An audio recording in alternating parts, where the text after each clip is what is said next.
Number 8, Josh. It is an absolutely beautiful day for baseball here on this fine Sunday afternoon in South Yarmouth as the sun is out. We got ourselves a great breeze. The humidity, which has made the Cape so sticky these last couple days, is now gone. It is absolutely picturesque.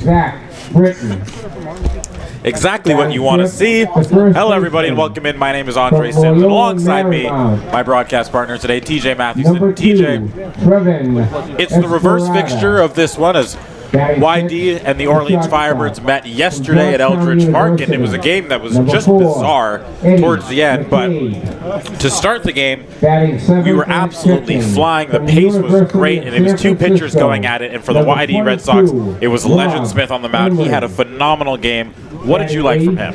So Legend Smith, it was really cool to see him have that good performance. He found out in the morning that he was starting. Ian Seymour wasn't feeling so well, so Seymour, of course, gets the start here tonight. But Legend Smith called in to have a spot start there.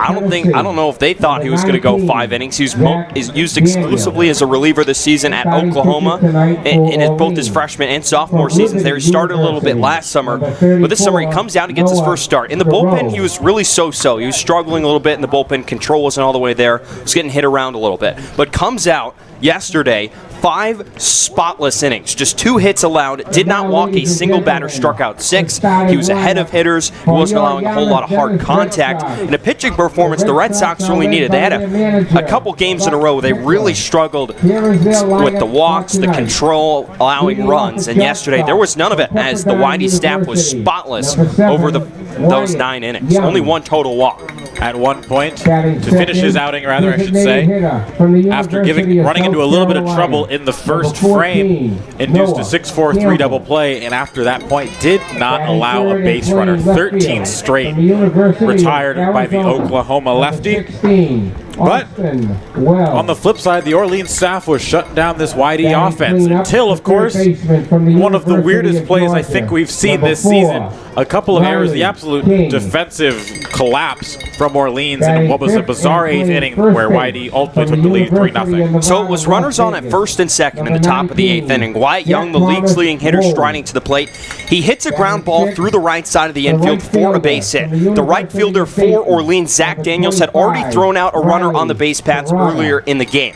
So he comes up firing in the right field. He's got a cannon of an arm, but absolutely sails the catcher Rob Emery at the plate. The base runner who scored, Jake Palmer, he scored in plenty of time anyways. I don't think the throw would have beat him. But with that wild throw, so Dugas, who was over at first base, he walked following Palmer. So it went, the inning went ground out walk, or ground out single walk, and then Wyatt Young single. So we have Dugas on at first base. He goes to second on the base hit. On the throw, advances to third. But then Wyatt Young tries to go to second base, and Rob Emery, the catcher, throws it into, actually, I wrote it down, it was the pitcher at the time who chucked it into center field, overthrowing second base, which allowed Dugas to come home to score. And then they tried throwing it back into the infield, and it gets away from the second baseman. It was the right fielder again in Zach Daniels, and it ended up Wyatt Young getting all the way over to third, and it was really the difference in the ball game. Just all fell apart for Orleans in one play and allowed Red Sox pitching staff, who was dominant yesterday, to finish off the masterpiece. Yeah, it was just quite the bizarre play, and then it ultimately ended up with Austin Wells with an RBI double to really sort of put the stamp on that inning. YD would, of course, then go on to score 1 more in the 9th, but it was largely irrelevant at that point, much more of a cosmetic adjustment. And then so the starter tonight, we mentioned it earlier, Ian Seymour, a bit under the weather yesterday, had to get scratched from his start. Will be on the mound again tonight. This will be his 4th start for YD this season. He's 1-2 with an ERA rate just north of 4. What are you looking for him in this start? Well, the name of the game for Ian Seymour has been strikeouts, and he's been spectacularly struck out 10, his high for the summer, his last time out. And today I'm expecting more of that. This Orleans lineup has really struggled with strikeouts this season. They have struck out the most times in the whole Cape League. The only team that has struck out 200 times this summer, and they've struck out 210 times. This is a lineup yesterday that struck out 12 times against YD pitching and only walked once. And I expect to see more of the same from Ian Seymour, who's been great at controlling the strike zone this season. 23 strikeouts, just 3 walks. He's been hit around a little bit. teams are hitting 286 or so against him, but this Orleans offense was shut down yesterday. I wouldn't be shocked to see Ian Seymour come out and have a much better outing here today. And less hits, few less runs, and the strikeouts will be up as well. It's Ian Seymour getting set to take on what is a sputtering Orleans lineup at the moment, struggling to score runs over their last 4 or 5 games as they're in the midst of a bit of a losing streak. YD will be looking to extend that. We will be right back here in a little bit with lineups, first pitch, and all that jazz here on the Cape Cod Baseball League Network.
The lefty out of Virginia Tech is getting his warm-up tosses in as we are just about set for baseball here at Red Wilson Field in South Yarmouth. Again, Andre Sims, TJ Mathewson with you. As we get a look at the lineup that Ian Seymour will be facing real quick. Jacob Hurtubise out of Army, the former Harwich man, will lead things off. Josh Zamora will bat second. Danny Soretti will bat third. Zach Britton, Trevin Esquera, and Eddie McCabe make up the middle third, and Rob Emery, Tanner Murray, and Zach Daniels round out the order for Orleans. Ian Seymour, the lefty out of Virginia Tech, on the third base side of the rubber, delivers his first pitch, and it's high and tight for a ball, 1-0. First pitch at 5:05 p.m.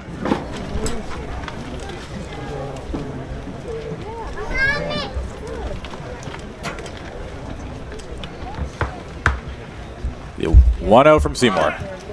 Hurtubise squares to bunt, pulls it back, and it's 2-0.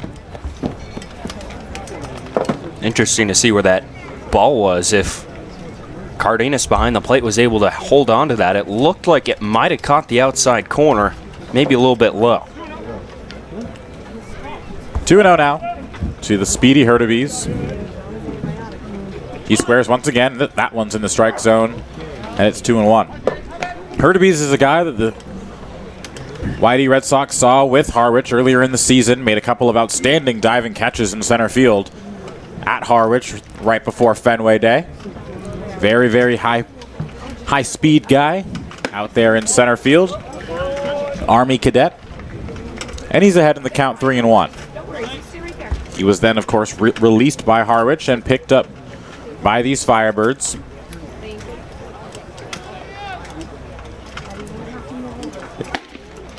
Three-1 is inside, and it's a leadoff walk for Hurtubise. Uncharacteristic walk there from Seymour, who's had really good command. We talked about it in the pregame show, but a really good command this summer. Ends up walking the leadoff batter and Hurtubise. And off to go into the stretch early. Ian Seymour this season, 23 strikeouts against just 3 walks. That now brings him up to 4. And this is 4th Cape League start. Josh Zamora now steps in, DHing tonight. Was not in the lineup yesterday at Eldridge Park. Hurtubise gets his lead off first, is leaning. And Seymour will check on him. Back easily with a couple strides.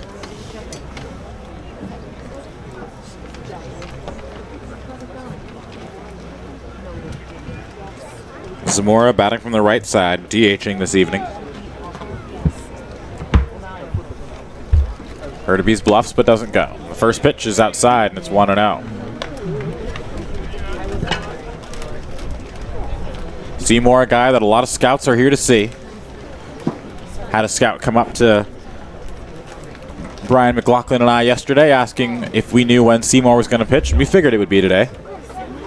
A very high profile arm out of the ACC, and he falls, evens the count at 1-1 as that one clips the top of the strike zone. Yes, it's about 90 on his fastball from the left side, but of course, teams do value left-handed arms more than they do right. So if he can just stick at 90, maybe up at a couple miles an hour, he's sitting pretty. He's already got the strikeout numbers to show it up here on the Cape. 1-1. High and wide, 2-1. Infield to double play depth, outfield straight away. Defensively, this is how the Red Sox look behind Ian Seymour. Austin Wells stands out there manning left field. Jake Palmer, who's been swinging a hot bat, is in center field. Riley Terada making his right field debut is a quick throw over. Hurtubise back with the dive. On the infield, Riley King and Wyatt Young continue to be the mainstays at third and short, respectively. R.J. Yeager and Jack Thomas Wold man the right side of the infield, and Noah Cardenas is putting down the signs for the lefty Seymour. Here's the 2-1. Foul tipped. That looked like it caught a piece of Cardenas, and it's 2-2. The thing that makes Seymour so great is we've seen it. You know, I mentioned the fastball not overpowering velocity-wise, but he's been using that as a good out pitch on a strikeout. He likes to use it at the top of the strike zone, and hitters just can't catch up to it. Well, that comes with the changeup, which he's used. He's done a good job his breaking ball as well.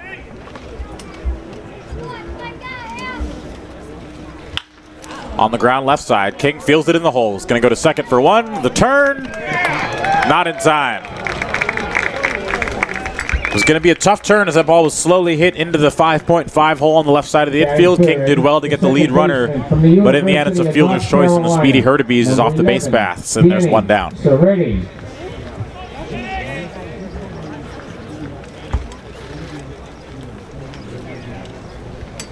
So swap Hurtubise for Zamora at first base on the fielder's choice, and Danny Soretti, switch hitter, steps in from the right-hand side. Soretti yesterday went 0 for 4. First pitch to him, high and wide, and it's 1-0.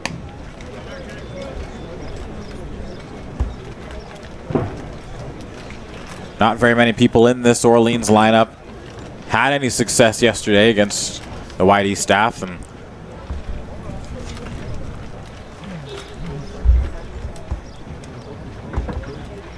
the only success they really did had is that one's in there for a called strike. It was on one of the newest arms, Gordon Ingebrigtsen, and Scott Pickler gave him the quick hook after 2 batters and allowing 2 base runners before Taylor Dollard came in and absolutely closed out the game. Dollard's just been something special this summer. First 3 batters he faces, all 3 strikeouts, gets him out of the 2-on, no-out gem in the 8th. The 1-1 is upstairs, and it's 2-1 to Soretti. So it came in with runners on first and third, nobody down. And all he does is blow away the next 3 hitters, all swinging strikeouts. 4 strikeouts to start his outing before recording the final 2 outs via contact. But he has far and away established himself. It was a hit and run, and it's a poor swing. Yeager couldn't get the tag down, but just does get it in time, and Zamora is out at second base. The throw from Cardenas took Yeager wide of the bag. Had to gather himself a little bit, shift his momentum before laying the tag down, but just does get Zamora in time, and that's the second out of the inning. Cardenas is a really strong arm, but that not an accurate throw was to the third base side, and Yeager thought that Zamora would have been like on top of the bag there. It's why he hesitated on the tag, and he turns around and sees that he's not there, able to put it down just in time. And then Soretti gets blown away by the Seymour fastball. So a roundabout 1-2-3 inning for Ian Seymour as YD coming up to take their first hacks of the ball game. You're listening to Red Sox Baseball on the Cape Cod Baseball League Network.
Leading off for the Red Sox. Bottom of the first inning here at Red Wilson Field. Ian Seymour works a 1-2-3 first. Now the Red Sox come to bat for the first time in this one as Wyatt Young, the Cape League's leading hitter, will step in.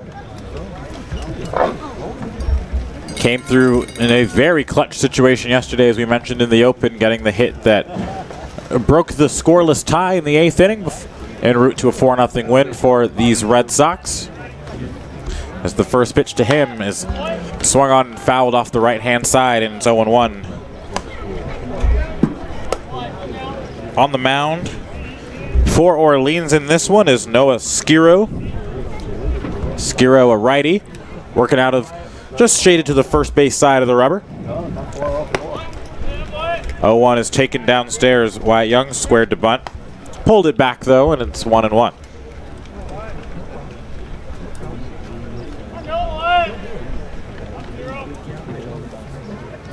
Wyatt Young, a guy at the top of the order that's going to see a lot of pitches. It's now 2-1.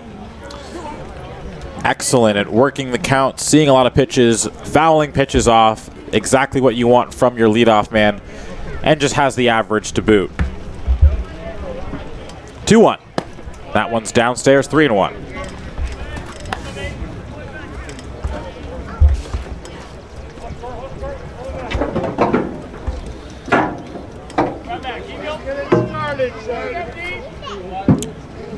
Wyatt Young steps out, calls time. The average for Wyatt Young sits at 379. 22 hits and 58 at-bats. He's got 10 RBIs. He's also drawn 5 walks as that one's roped down the left field line, and that'll be just foul. Would have been extra bases for Wyatt Young, but in the end it's a long, tempting strike 2, and the count runs full.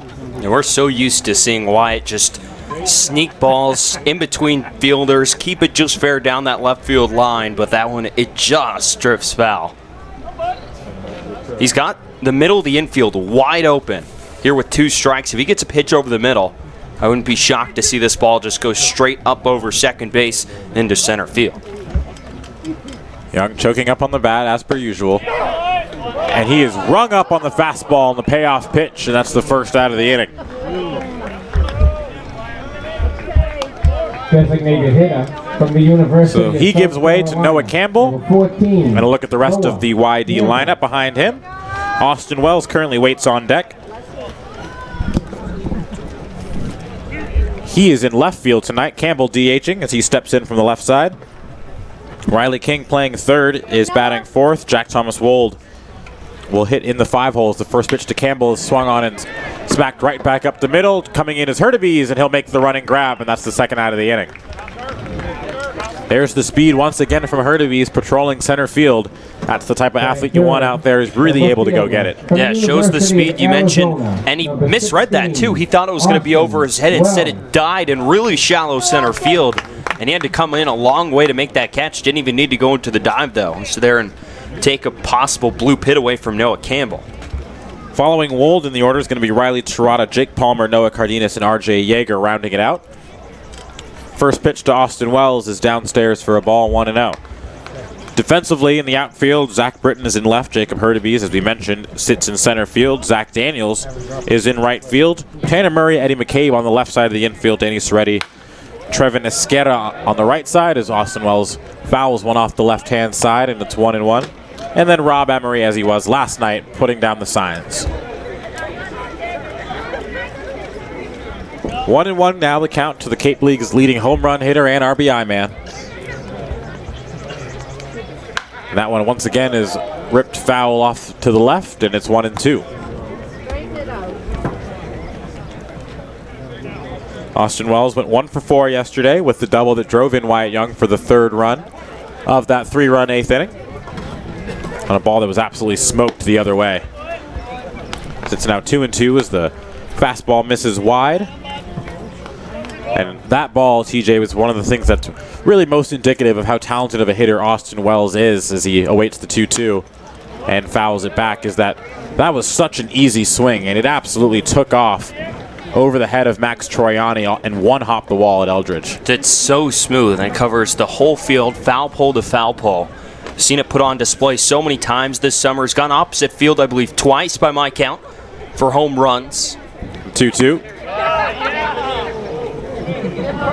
Skiro was walking off the mound. He thought he had it, and the count runs full. That looked like a very similar pitch that rung up Wyatt Young to start this ball game, which is why Skiro was already halfway to the dugout, but doesn't get the call this time for Mike Hinojosa behind the plate. Payoff pitch is fouled straight back. Look out to the cars in the parking lot. And it's still a full count. But we saw him hit in my opinion, the most impressive home run of the season, going opposite field at Hyannis a few days ago. Seen him hit a few to center as well. And of course, a couple to his pull side. Payoff pitch once again. That one popped up on the infield. Danny Soretti settles underneath it, and it's also a 1-2-3 inning for Skiro. The Yarmouth Police Foundation and the Yarmouth. So again, a 1-2-3 inning as both the pitchers put up zeros in their first frames. We head to the top of the second inning. No score here at Red Wilson Field. You're listening to Red Sox baseball on the Cape Cod Baseball League Network.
Zach Britton. Zach Britton steps in now, cleanup hitter.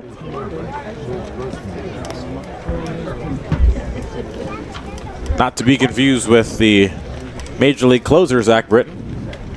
His first pitch to him is a check swing number out to Riley King at third. He rounds it, throws over to Wold with the fancy footwork to make the catch, and that's the first out of the inning. Well, smooth play from King at third. He gets in on a couple of hops, but that throw on the run, it looked for a second. It might get away from him and over the head of Jack Thomas Wold at first, but Wold able to stick his glove up there and snag it out of the air and get that first out on a first pitch. One pitch, one out here for Seymour. As Trevin Esquerra steps in now, making his debut for Orleans. He takes the strike on the outer half, and it's 0-1. Wind's blowing a little bit left to right. Not particularly hard at the moment. But of course, the Red Wilson special is always in play. The 0-1. Skied into center field. Palmer on his horse. He gives way to Riley Tirada, who called him off but was unable to make the play. And Esquerra reaches. We'll see if they score that a hit or an error. It's probably going to end up being a hit, but just a miscommunication there from Riley Tirada. We're seeing him for the first time in right field, getting the start this summer. The outfielder Jake Palmer both had to come a long way for that one. But it looked like that was going to be Palmer's ball. He had a beat on it, but slowed up in favor of Tirada. And Tirada just couldn't make the catch. So it is a single. Esquerra starts his Cape League campaign with the base hit. And now Eddie McCabe now steps in. First pitch to him is just outside, and it's 1-0. It's always interesting when you got a guy playing a position for the first time, at least this season, for YD. We've seen Riley Tirada at third and first, and now in right field as Scott Pickler continues to toy with the versatility of his squad. 1-0. Breaking ball. Seymour wanted it. Cardenas held it. But it's ruled a ball, 2-0.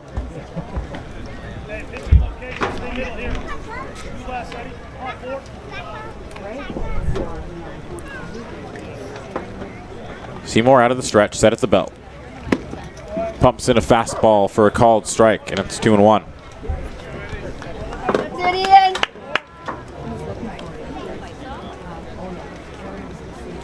Ground ball gets Seymour and YD out of the inning. McCabe, the shortstop out of Georgetown. Big swing and a miss. Seymour got the fastball by the bat of McCabe, and it's 2-2.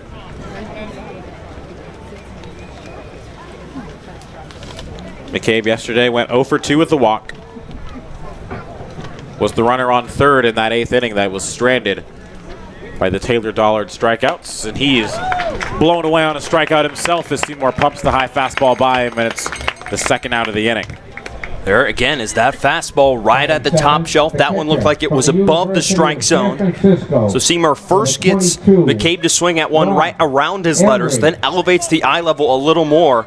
And McCabe tries to go after it, but that pitch is just so tough to reach. Albeit just 90 miles an hour around there from Seymour. But hitters go chase after it, and that makes it a really good strikeout pitch for him. Hard to lay off the high fastball as Rob Emery now steps in. Catcher from the University of San Francisco. Batting from a crouch on the right side. First pitch to him. Spoiled out of play off the right-hand side, and so 1-1.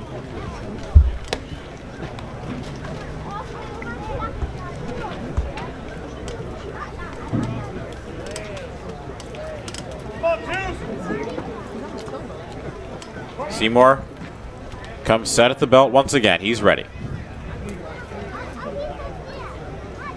0-1 pitch to Emery's. A breaking ball that stays high, and it's 1-1.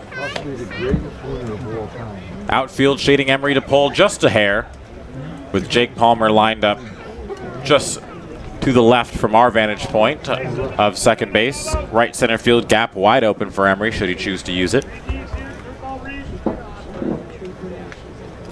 Here's the 1-1. Fastball in the inner half, and it's 1-2. Seymour is locating the fastball well early.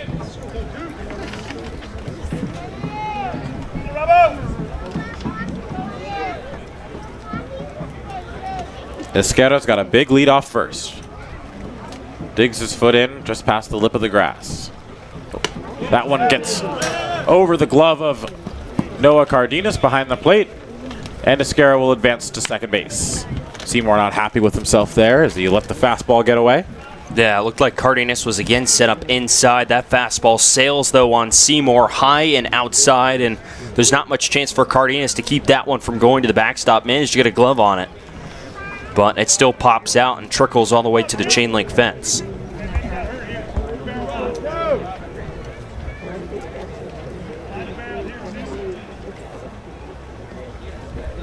Two-two, and excuse me swing there from Rob Emery as he goes down swinging for Seymour's second strikeout of the inning, third of the game. We're through 1.5 here, no score, just the one hit allowed from Seymour. You're listening to Red Sox baseball on the Cape Cod Baseball League Network.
from the University of Georgia. Bottom of the second inning here in South King. Yarmouth. Andre Sims, TJ Mathewson with you, bringing you this edition of Red Sox Baseball.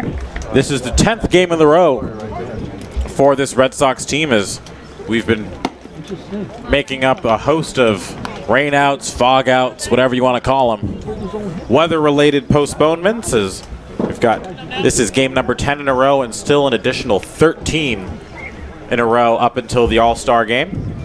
That one comes inside and catches Riley King on the elbow guard, and he's on with the hit by pitch. Riley King, that one looked like it ran up and in on him and got a piece of him. Got hit by pitch 15 times this spring at Georgia. So he's not afraid to get out of the way as he reaches to lead off this Whitey. Bottom half of the second inning. So now Jack Thomas Wold steps in out of UNLV. Looks at the fastball high, pops the glove of Emery, but it's 1-0.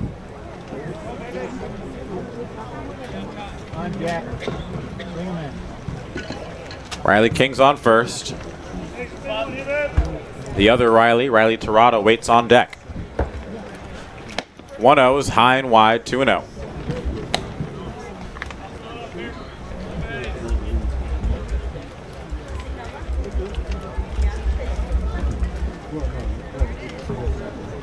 Mold batting from the left side, an open stance, no batting gloves.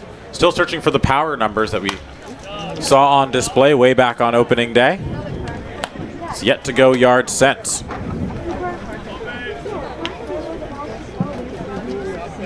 This game is game number 22 of the Cape League season, as we are officially at the halfway mark.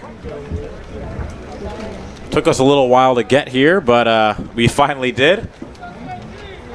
2-1. That one once again foul as Wold went up and got the high fastball, and it's 2-2.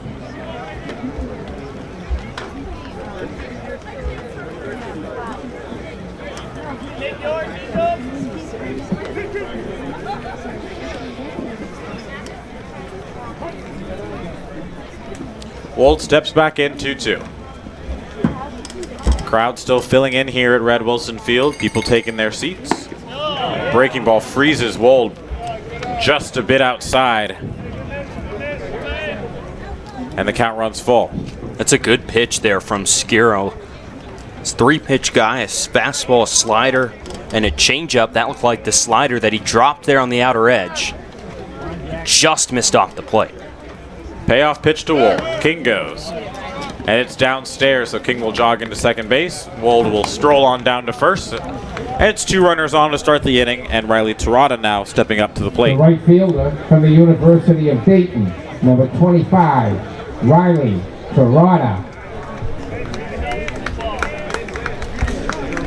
Tirado in right field tonight, steps up with a big-time RBI opportunity. Hitting at just 140 on the season, but has had a couple timely hits for this Whitey team.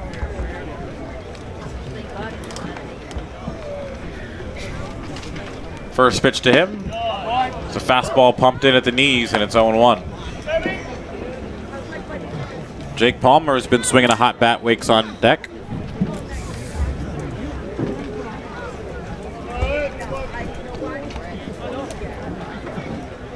Palmer has seen his average climb all the way up to 318. Palmer squares to bunt. It gets up and over and will hit off the fence.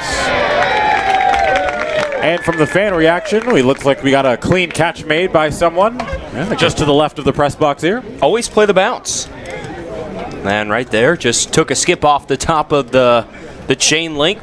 Falls right into the lap. You got to play the carom. That's the name of the game in baseball. If you try and catch it on the fly, you're just asking to get hurt. Wait for the bounce. Tirado now steps in down 0-2.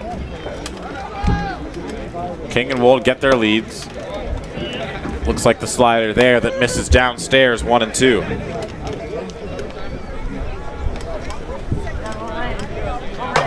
Tirado out of Dayton.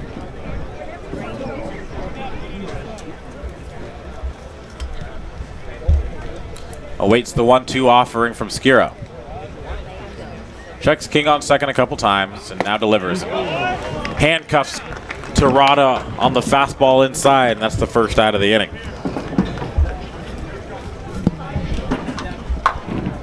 Batting seventh, the center fielder. Jake Palmer now steps in, one of the hottest hitters in this YD order. He's had a few successful games in a row and basically playing so well that Scott Pickler can't take him out of the order.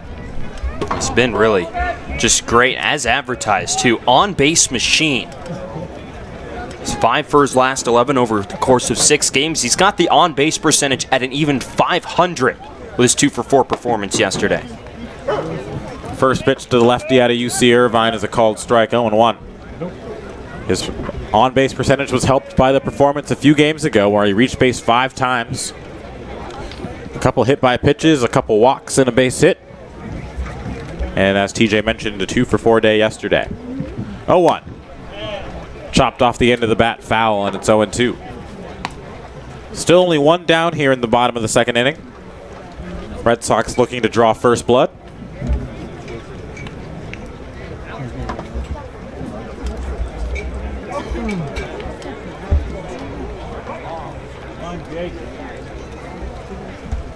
Skiro comes set, slightly closed at the belt. Now delivers. That one's low and in to Palmer, and it's 1-2.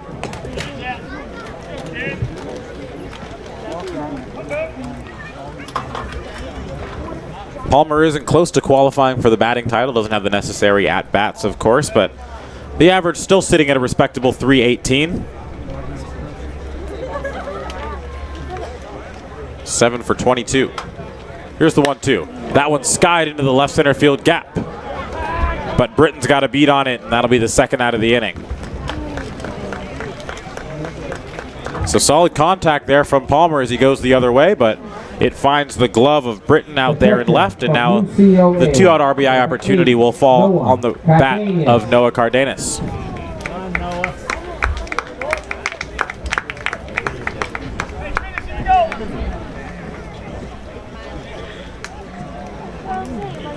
Cardenas at .316.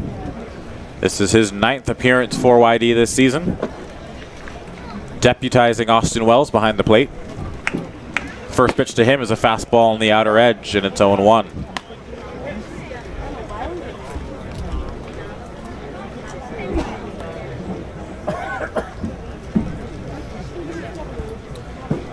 Good crowd on hand here as it's a beautiful day for baseball in South Yarmouth as these two meetings for the second time in as many days. The 0-1 is downstairs, and it's 1-1.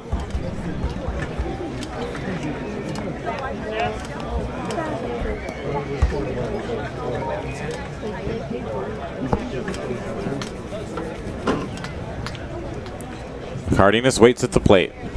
King on second, Wold on first. Here's the pitch. Chopped up the middle, it'll get over the head of Skiro. Danny Soretti will make the play, go to first, and that'll retire the side. So the Red Sox strand a pair in the home half of the second. We're through 2 full. It's still scoreless. You're listening to Red Sox Baseball on the Cape Cod Baseball League Network.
Ian Seymour has faced one over the minimum here through 2 innings at Red Wilson Field as he's set to face 8-9-1 in the Orleans Firebirds lineup. TJ Mathewson, Andre Sims here with you from South Yarmouth. It'll start off with the third baseman Tanner Murray, and then Zach Daniels and Jacob Hurtubise will follow him. The Firebirds have the only hit in this ball game so far, as these two have been held scoreless, goose eggs through 2 full frames. Seymour, the lefty, sophomore Virginia Tech product, kicks, fires the first pitch. Bunt is shown by Murray. He bunts right through it and into the glove of Noah Cardenas for strike 1. It's 0-1. That only single came from Traven Esqueda, the newest Orleans Firebird, the first baseman for the Firebirds today, as the 0-1 is chopped foul up the third base side, and the count's 0-2 on Murray.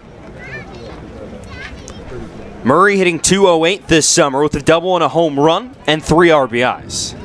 Out of UC Davis,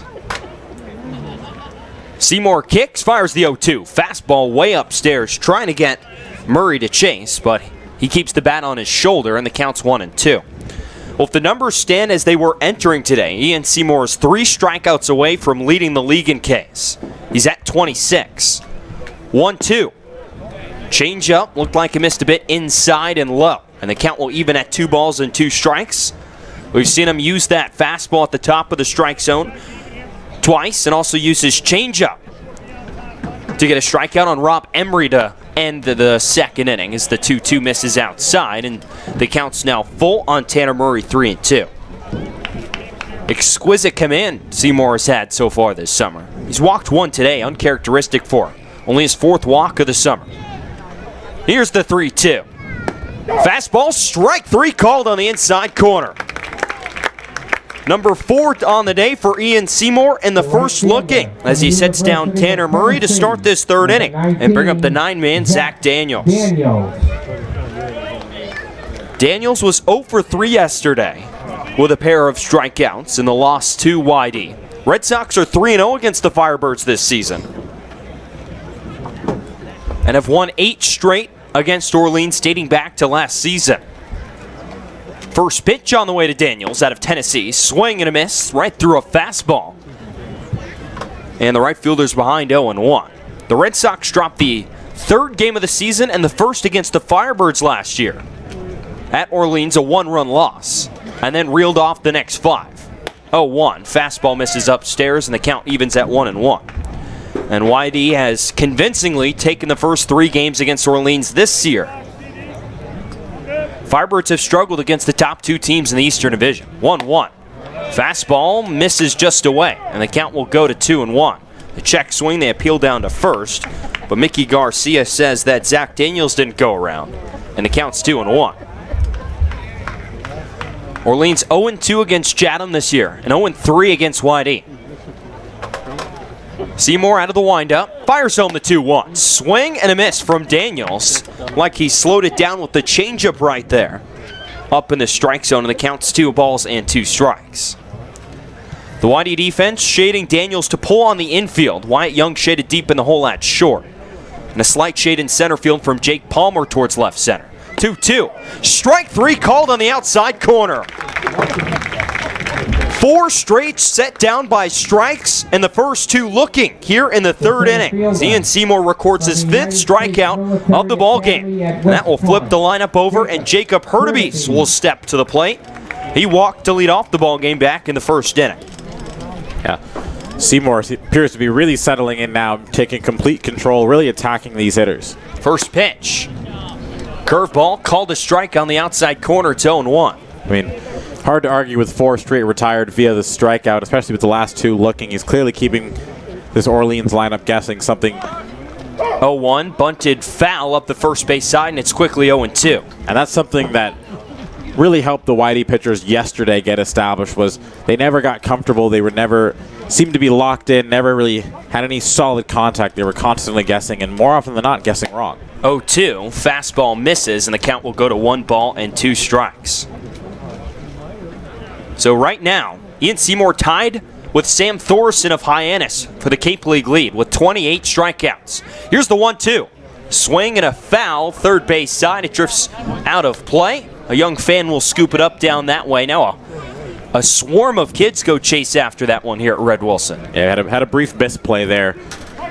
Yeah, got right to the right of that kid right there. Snuck under the glove. 1-2 from Seymour.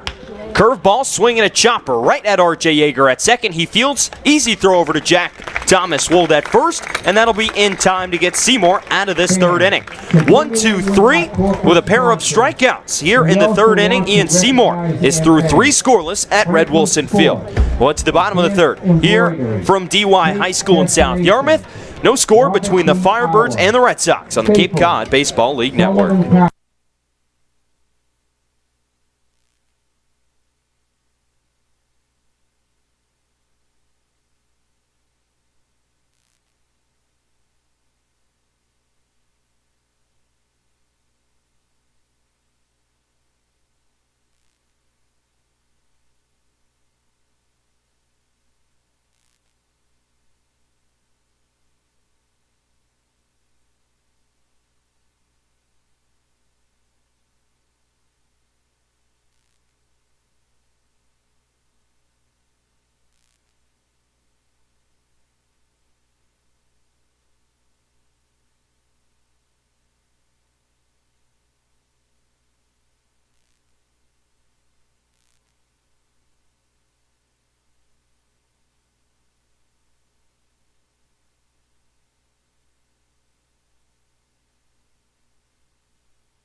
Much like Ian Seymour, Noah Skuro has gone through 2 scoreless here at Red Wilson Field as he's set to face 9-1-2. In the Red Sox lineup, 2 strikeouts on the day for Skuro, 1 walk, has yet to allow a hit.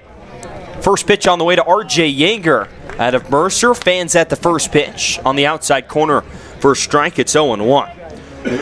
Skuro has been excellent this year for the Firebirds, a 1-0 record and ERA under 1.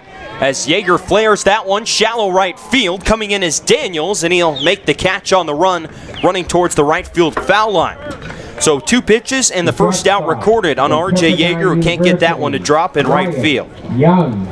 So here's the league's leading hitter, Wyatt Young. He struck out looking back in the first inning. Entered today on a 9-game hit streak. Has been red hot over his last 10 games, hitting .424 with 14 base hits. He's got the advantage in this righty-lefty matchup. First pitch. Changeup looked like there from Skuro. Misses outside and the count's 1-0. Skuro, a fastball in the low 90s, a slider in the 70s, and a change in the low 80s. As the 1-0 chopped up the middle. Ranging over is the second baseman. And Soretti fields, throws on over to first base, and it's in time to get Young just ahead of him. So Young with good speed, unable to beat that one out. And there's quickly 2 down for the Red Sox here in the third inning. And I'll bring up Noah Campbell, the designated hitter. We're so accustomed to seeing Wyatt Young leg some of those out, but just not able to get up the first base line in time right there. So here's Noah Campbell, switch hitter batting from the left side. He flew out to center back in the first. First pitch, misses a little bit low. Much to the distaste of the Orleans dugout, it's 1-0. We noticed this yesterday at Orleans when I was off the broadcast, but a very loud group over there in that Orleans dugout. 1-0, misses low, and the count goes to 2-0. And these 2 teams occupying the same dugouts they were yesterday. At home, Orleans occupies the first base dugout. And here on the road at Red Wilson, they occupy the first base dugout as well. 2-0, misses away to Campbell, it's quickly 3-0. In a fun, tight game yesterday that just got out of the hands of Orleans late in that game in the 8th and 9th inning. A few really simple throwing miscues from the infield. Skuro behind 3-0. Here's the pitch. Way outside, not even close. So Noah Campbell reaches base and walks for the 13th time on this season. With 2 outs, a base runner for Austin Wells, and making Skuro work out of the stretch like he did in the second inning, his second walk of the game. So Wells, who entered today hitting .329, will step up.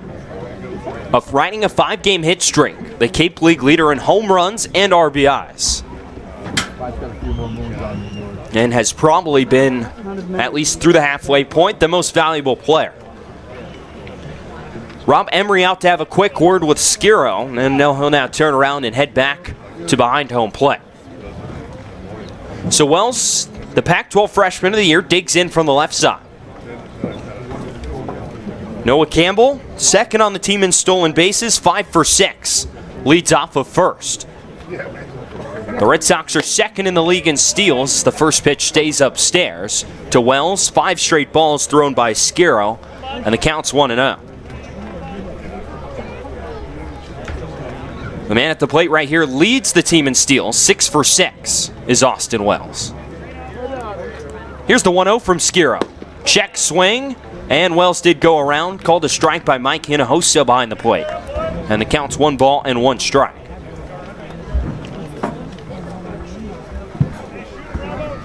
Red Sox stole 4 bases yesterday against Emory. I wouldn't be shocked to see Campbell try and take one here with as a turn and a throw over to first from Skiro. Campbell not too far off the bag, dives back in time. Wouldn't be too surprised to see Whitey do a little bit of running here today.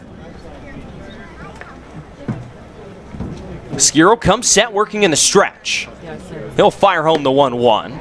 Fastball misses just outside. Held there for a second by Emery. But he can't get the call, and the count goes to 2-1. Still no score here from Red Wilson Field. T.J. Mathewson and Andre Sims here with you from South Yarmouth. And the 2-1 on the way. Swing and a miss. Broke out the changeup there and had Wells out in front. The count's even at 2-2. Yeah, had Wells out in front, and that had some late life to it, sort of tailing away from the bat of Austin Wells there. Some good late action. 2 balls and 2 strikes, 2 outs. Here to Austin Wells. Skiro trying to get through 3 scoreless and Matchie and Seymour. 2-2. Strike 3 called on the inside corner. Wells couldn't believe it. He point his bat in the dirt inside the plate, thinking where he thought that pitch was. But Mike Hinojosa disagrees with him and rings him up for strike 3, the 3rd strikeout of the ball game for Noah Skiro. We'll head to the 4th inning. Goose eggs here from Red Wilson Field, and no score between Whitey and Orleans on the Cape Cod Baseball League Network.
Top of the 4th inning here from Red Wilson Field. No score between Whitey and Orleans. T.J. Mathewson and Andre Sims here with you today. It'll be the heart of this Orleans lineup. 2, 3, and 4 set to come to the plate against Ian Seymour, who's faced 1 over the minimum through 3 innings. On just 1 hit, he winds, fires the first pitch to Josh Zamora. Swing and a ground ball out into the hole at short. Wyatt Young fields, long throw over to first, and it's in time. Nice backhanded play by Wyatt Young at short. Deep in the hole, he's able to make a strong throw over to Jack Thomas Wold at first and retire Josh Zamora to start this 4th inning. Yeah, Wyatt Young's making a case to go back to Pepperdine at school and be like, look, coach, I don't care, but I'm not a second baseman anymore. He has made every single play at shortstop that has come his way. Strong throws from all over the diamond on the run. from the backhand, whatever it is, he's played the position very well for YD this summer. Seymour winds in the first pitch to Danny Soretti out of North Carolina. Pitch misses high and outside, gets away from Cardenas. The count's 1-0. And the biggest thing you worry about with shortstops is arm strength. And Wyatt Young has plenty of it. He's not struggled to make a throw all summer as the 1-0 misses outside, and the count will go to 2-0. Yeah, I mean, I feel like he gets a bad rep just because he's small, and like you would think that, I mean, he does profile as just the second baseman, the slap hitter, contact guy that's not really going to drive it, but he's very deceiving in his athleticism. He covers a lot of ground at short. 2-0, a check swing. Mike Hinojosa behind the plate says that Soretti did go around, and the count's 2-1. He drives the ball well to all fields. He's a great contact hitter, but he does more than just slap the ball around on the infield. We've seen him drive the ball. He really outplays his numbers. 2-1, misses down and inside. A fastball from Seymour, and the count's 3-1. Now you can make a case who's been more impressive yet this summer. You have Wyatt Young hitting up at 380 or Austin Wells leading the league in home runs and RBIs. 3-1, swing and a foul ball, first base side. It looks like it's going to drift out of play.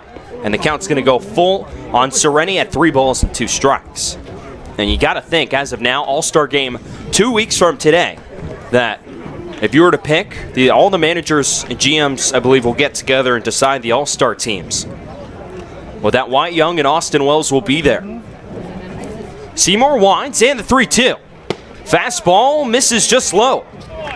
Didn't miss that one by much. He's not happy with the call for Mike Hinojosa behind the plate as he walks his second batter of the game. It's been a few at-bats now on both sides with either the hitter or the pitcher complaining about a call as the strike zone's been a little erratic. We talked about it in the first inning where Wyatt Young got rung up on a fastball, and then Skiro thought he had Wells on the same pitch, but it was ultimately ruled a ball. So a little bit of inconsistencies here early. Here's Zach Britton, the left fielder. Seymour now in the stretch. First pitch is swung on and fouled back, and the count's 0-1. And then you had Austin Wells, who struck out to end the third inning. Was not so sure that he liked the call for Mike Hinojosa when he was rung up. But Seymour now ahead 0-1. Zamora off of first again. And pitch is swung on, lined out into left center field. Over is Austin Wells. He dives and he doesn't make the catch. Throw into second base. Skips away from Yeager as the runner Zamora will move up. Austin Wells looked like he trapped it out in left field. And it drops in for a base hit, and back-to-back base runners here for the Firebirds. That was just about as close as it can get. Not a huge amount of protest from Austin Wells out there and left, which might be the most indicative thing of the call, but nonetheless, Scott Pickler out to put his 2 cents in. It was a close play from here. And we're 300-ish feet away, sitting high up behind home plate, so a close play, but it's ruled a base hit, and back-to-back base runners have reached for the Orleans Firebirds. And their newest acquisition, Traven Esquera, the first baseman, will step in. His first action with the Firebirds, he was spectacular for Loyola Marymount this year. Hit .328 and hit 16 of his team's 22 home runs this year. That's not bad. Drove in 60 runs. He's a switch hitter and an ambidextrous thrower. Here's the wind in the first pitch. Swing and a miss. A changeup there from Seymour gets Esquera to fend over the top of it, and the count's 0-1. So I was talking to Josh White, one of the Orleans broadcasters, and he was talking to one of the assistant coaches who also, for the Firebirds, who coaches at Loyola Marymount. And he asked him, so if Esquera, who's playing first base today, throwing left-handed, were to feel that he just needed to switch to second base as Seymour winds. 0-1, swinging a fly ball out to deep right field. This backing up Terada. He couldn't get a read on it. It's over his head. Zamora had to hold up. He'll be held up at third base as he retreated back to the second base bag, as he wasn't sure whether Terada was going to make a play on that. Riley Terada just loses that ball out in right field as it drops in for another base hit. And back-to-back fly balls into the outfield that just miss Whitey gloves that fall for base hits. And the bases will now be loaded with 1 out. Yeah, the adventure for Riley Terada out there in right field is so far not going too well. Struggled to get a read on that, got turned around early on that route, and then ultimately was stumbling as he couldn't quite get there to make the play. So a walk and back-to-back could have been outs, but end up being base hits here for YD. And Seymour's got to get a double play ball right here. Winding the first pitch to Eddie McCabe. Fastball, called a strike on the outside corner.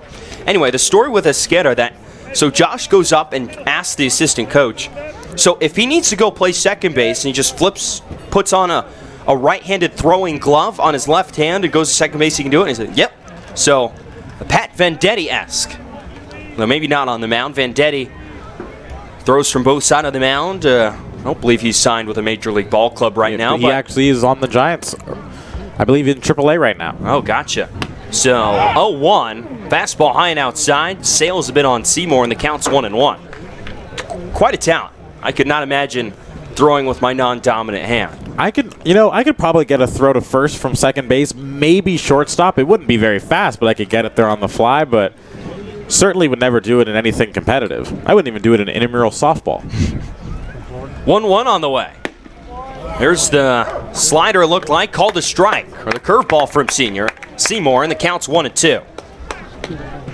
Yeah, big right-handed thrower in softball, I am. Oh, yeah. You got to show right-handed hitter and pitcher. Or hitter, pitcher. Yeah. Mostly played outfield, though. Got to show off the arm. If there's any place to do it, you got to show off the cannon in intramural softball. Here's the 1-2. Swing and a miss, strike 3.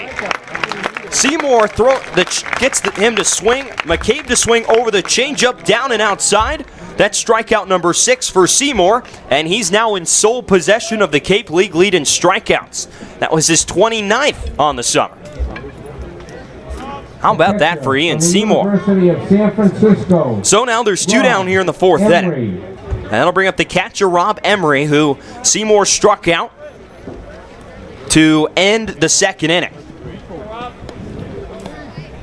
If you go from McCabe down on the scorecard, the 6, 7, 8, and 9 hitters in this Orleans lineup, they've all been strikeouts. That was the 2nd time Seymour's got McCabe today. First pitch, changeup looked like missed outside. It's 1-0. But McCabe struck out twice. Emery struck out back in the 2nd. Murray struck out in the 3rd. And Zach Daniels struck out in the 3rd. That's 5 of the 6 strikeouts for Seymour, who sets and fires home the 1-0. Curveball swung on and missed by Emery, and the count's 1-1.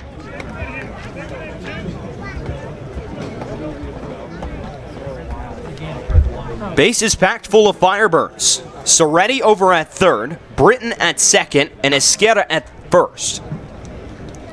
Seymour trying to bail his defense out. 1-1, swing and a miss. Emery not touching those pitches there from Ian Seymour, and the count's 1-2. It could be the high fastball. Seymour could try a changeup as well, or maybe bury a curveball in the dirt. He's got all the options ahead, 1-2. Seeking that 7th strikeout of the game. He peers in at Noah Cardenas. He'll get his sign again and sets below the bell. The lefty sets. And the 1-2.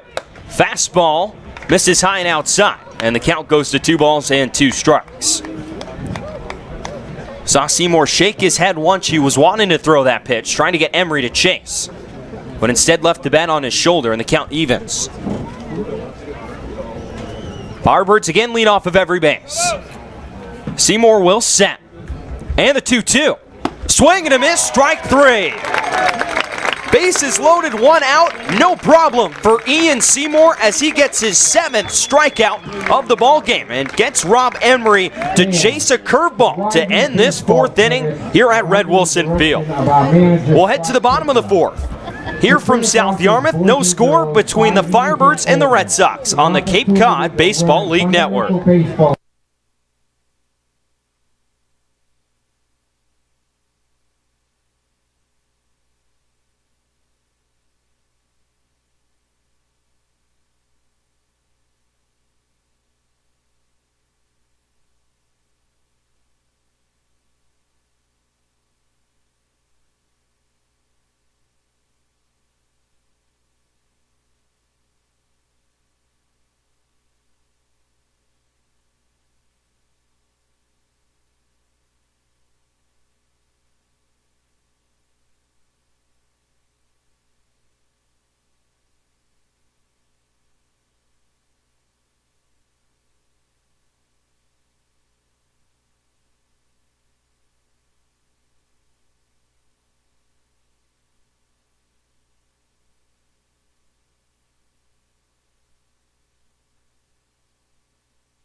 Riley, King. 4, 5, and 6 due up in the Red Sox lineup as they look to put a run on the scoreboard and support Ian Seymour, who's now got a Cape League leading 7 strikeouts.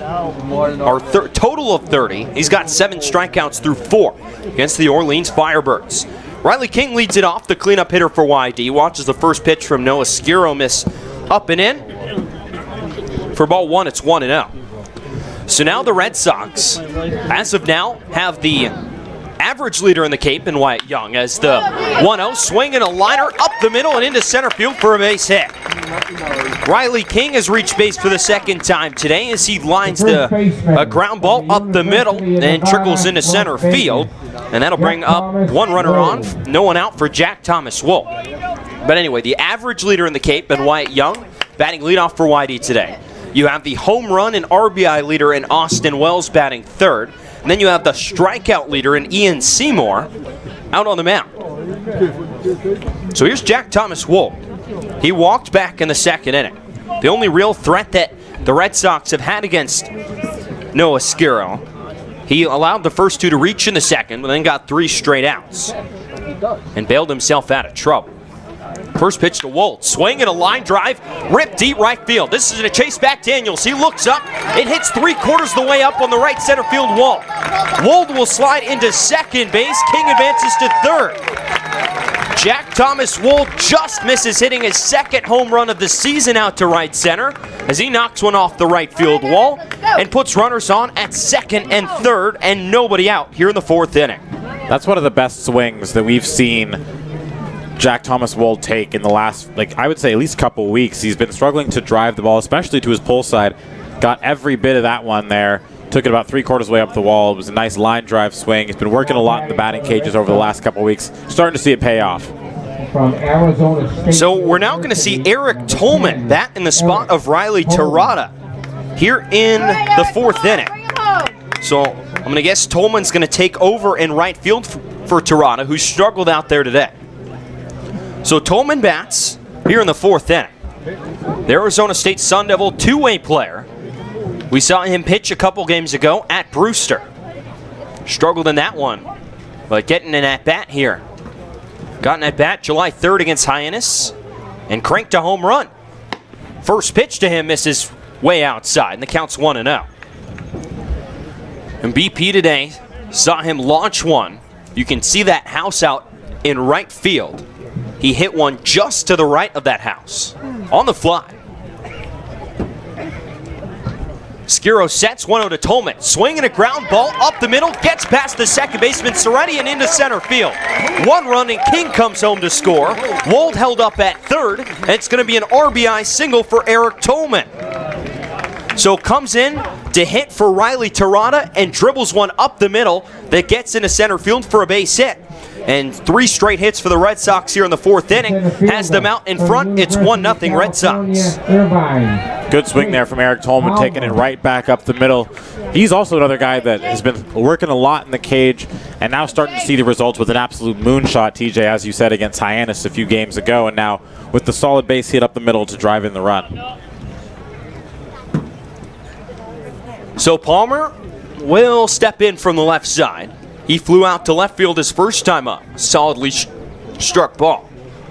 Runners off the corners with no one out here against Skiro. First pitch dribbled up the first base side, but it will scoot foul. And the count's 0-1 on Palmer. So Wold at third and Tolman at first. So with Tolman in the outfield, mentioned he's a 2-way guy. DHs a lot. And also a pitcher. But played in the outfield a little bit this year at Arizona State and has also played a little bit up here on the Cape. He's got a good arm. So he fits right in right field. Big thing, just tracking the fly balls. 0-1 on the way to Palmer. Fastball catches the outer edge and the count goes to 0-2. The Red Sox strike first here at Red Wilson here in the bottom of the 4th inning. Each team has 3 hits. The Red Sox, though, able to cash in with a run. Skiro standing up straight as he looks in to get the signs from Rob Emery. Palmer will dig back in from the left side. Here's the 0-2. Fastball misses away and the count will go to 1-2 on Palmer. Hit over 300 in his sophomore season at UC Irvine this past spring, 307, and reached base almost, well, exactly 46% of the time. 5 doubles, a home run, and 22 RBIs for him. He walked more than he struck out. And facing Noah Skira out of Liberty. He sets right there. And the 1-2. Swing and a miss for strike 3. Palmer down on strikes, the first out of this 4th inning here for Noah Skira. And his 4th strikeout of the day. We'll bring up Noah Cardenas, the backstop out of UCLA. Skira this past spring with Liberty, a 5-6 record, a 3.76 ERA. In 16 games, he started 15 of them. He threw 76 2/3 innings and struck out 98 batters. So good strikeout stuff from him. He'll set, and the first pitch, Cardenas shows bunt, pushes it up the first base side, but it just trickles foul. And the count's 0-1. A native of Stony Creek, Ontario.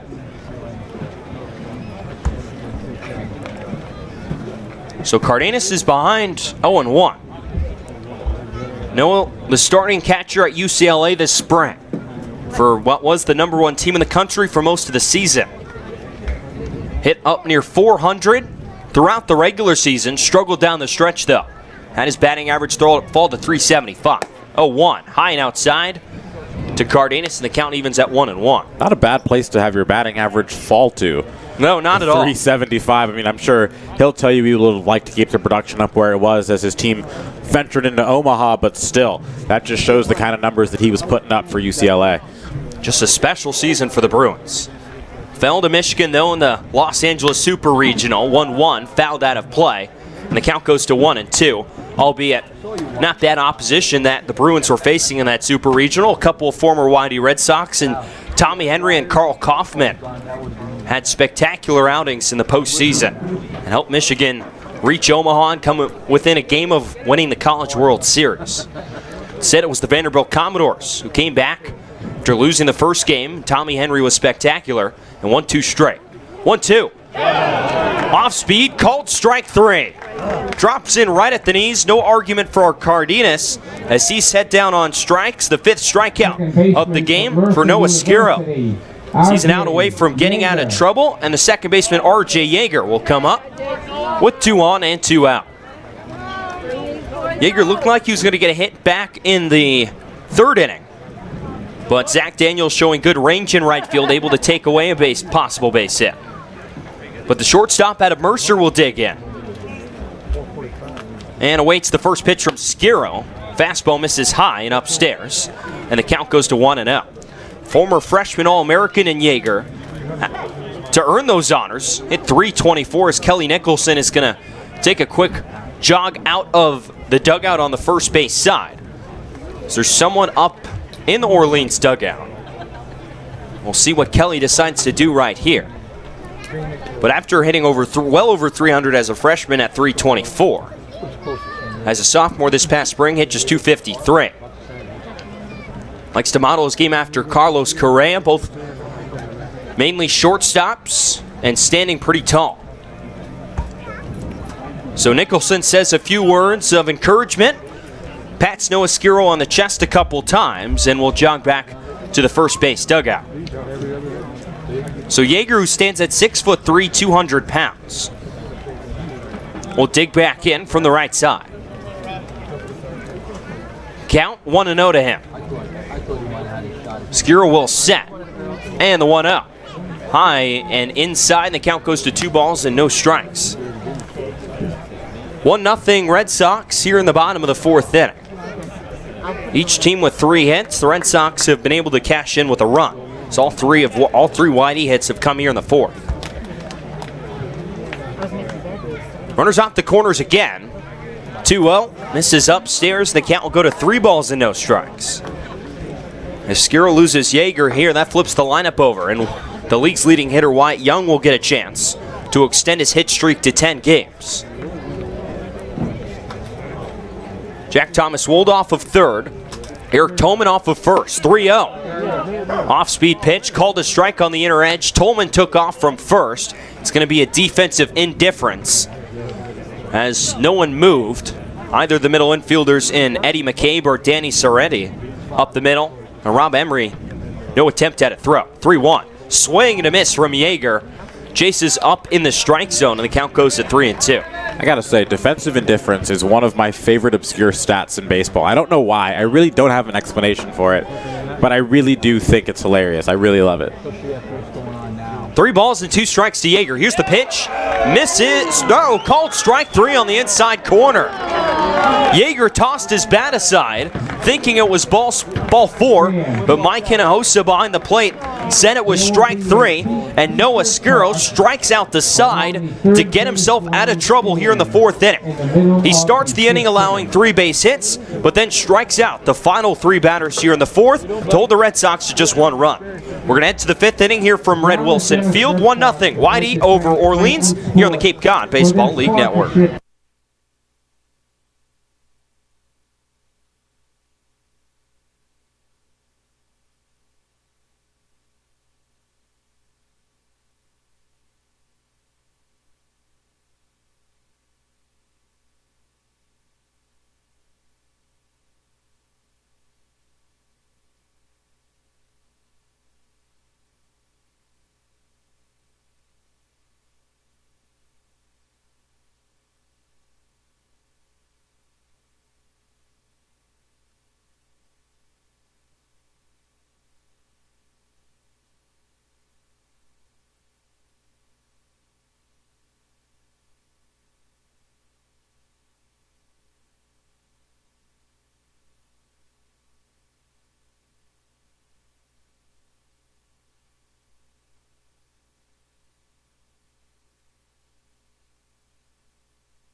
Top of the 5th inning here at Red Wilson Field.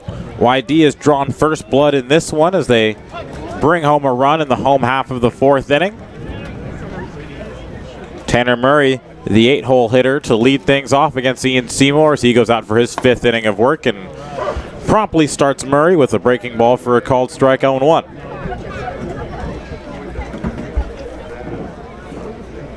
Seymour now sits alone atop the Cape Cod Baseball League strikeout totals with 30.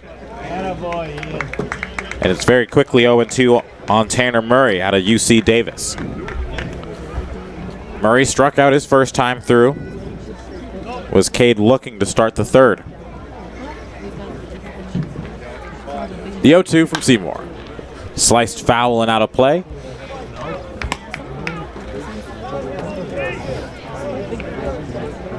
Seymour hasn't gone longer than 5 in a start this season. Going 5 in 2 of the 3 and then 4 in the 3rd in 1.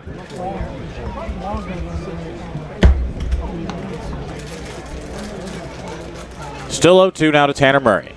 Here's the offering. That one's skied on the infield. Yeager will call off Wold and make the grab, and that's the first out of the inning.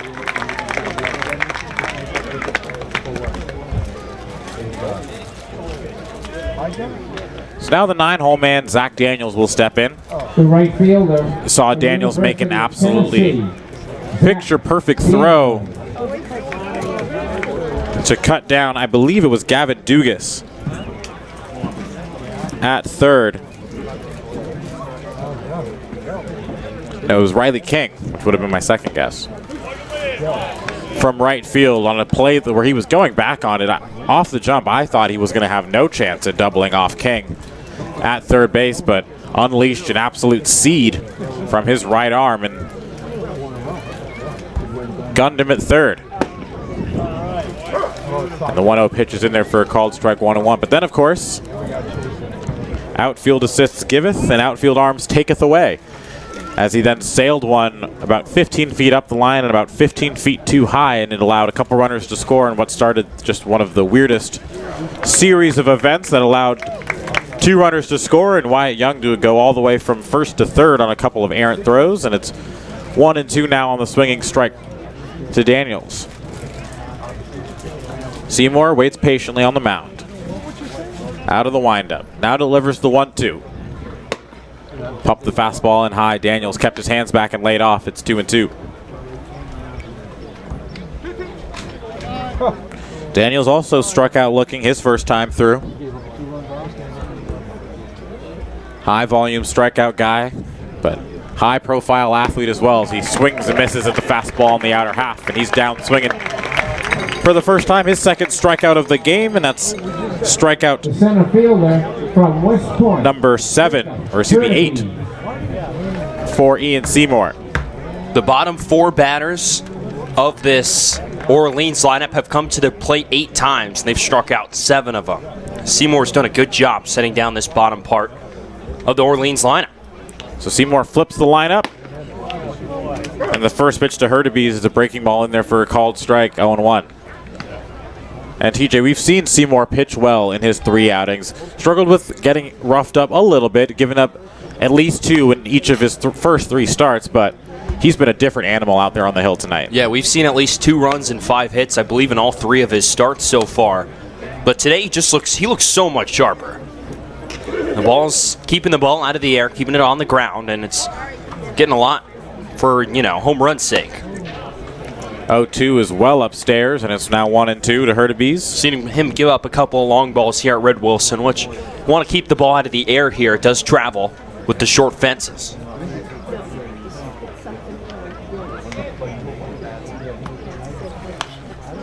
One, 2 is fouled straight back, and the count holds.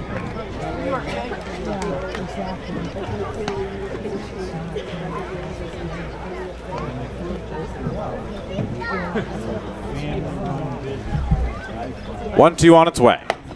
Breaking ball stays high, and it's 2-2.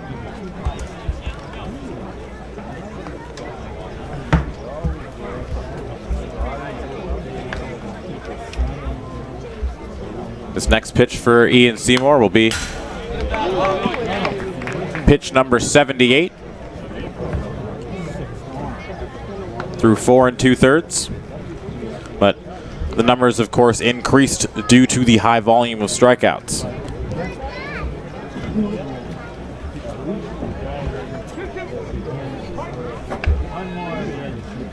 Two on its way. That one dips outside the slider there, and then the count runs full.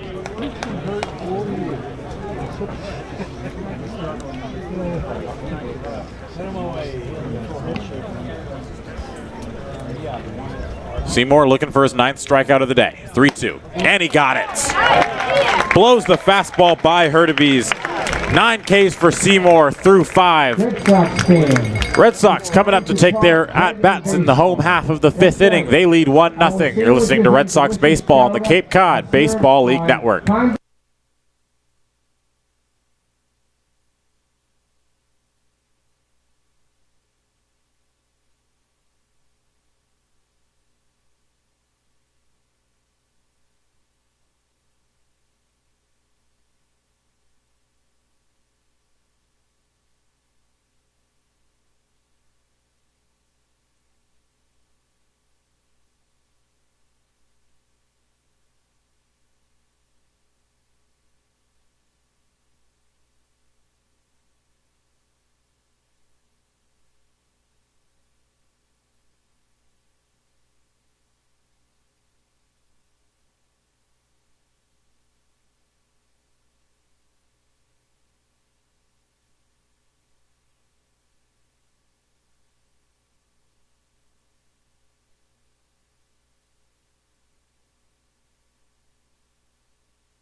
Wyatt Young in the box.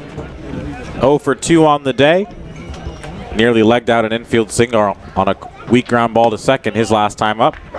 Still looking to extend his hitting streak to an even 10 games as he takes the first pitch on the outer half, 0-1.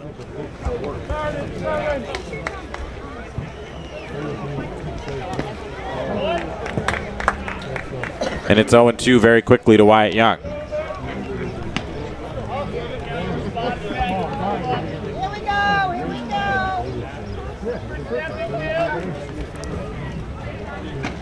Skiro has pitched well. The 0-2. High and wide, and it's 1-2.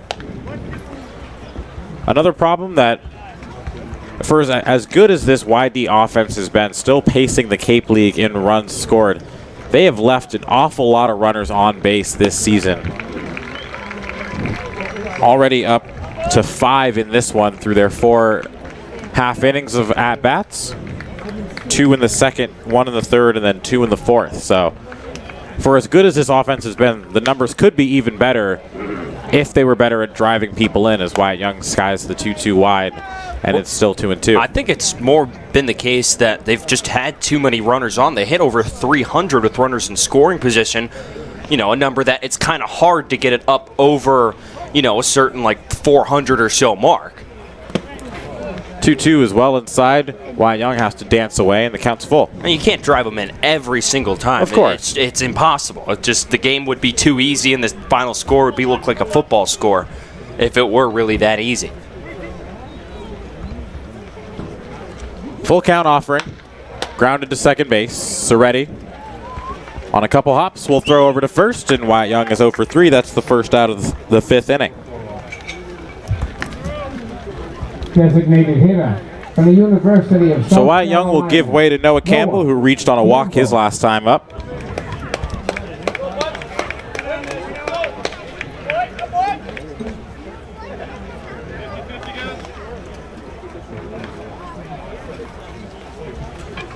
Campbell continuing to play well. And at DH, left field, he's taking grounders at shortstop as he looks at the first pitch downstairs for a ball, 1-0. Campbell, of course, listed as a second baseman, playing in left field, taking grounders at shortstop as he skies one behind home plate. Emery will give it a look, but it's out of play.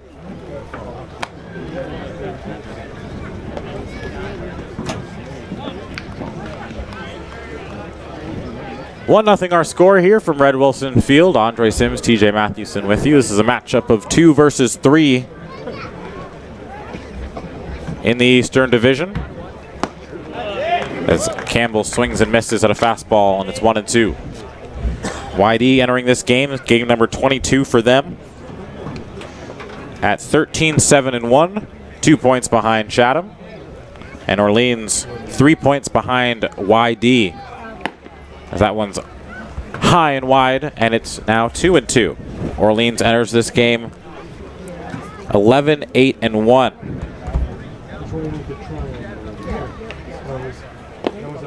2-2 is low and in, and the count runs full.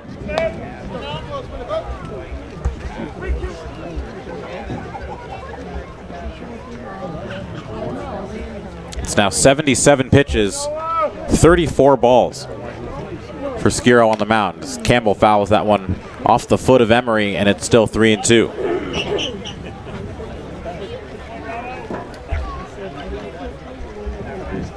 So should that be the final half inning for Ian Seymour, what an outing it was for him. Is absolutely his best start of the season, putting up zeros on the scoreboard, just 3 hits allowed.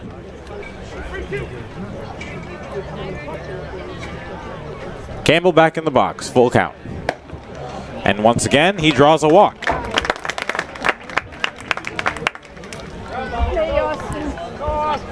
So a 1-out base runner for the Red Sox, and Austin Wells will step in. 0 for 2 on the day. Popped up to second base in his first at-bat, and then struck out looking on a pitch that he said was just over the chalk line of the left-hander's batter's box in his second AB. And Noah's just had such a great eye at the plate. He's now walked more than he struck out this year. It's now 14 walks opposed to 13 strikeouts.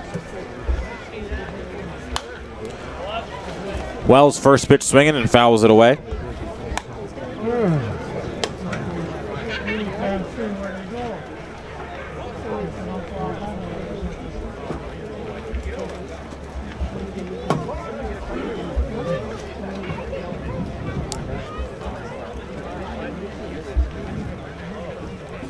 Campbell skies one.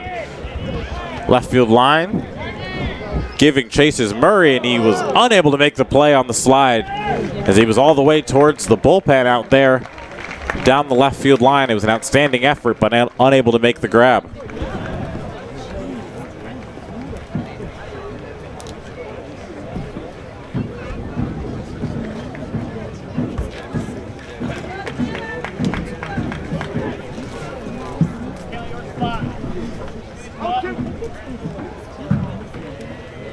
So after the foul ball for strike number 2, Wells steps back in, down 0-2 in the count. Two-strike approach is capable of going to all fields. He reaches up and goes after the fastball at the top of the zone, fouls it off, and it's still 0-2.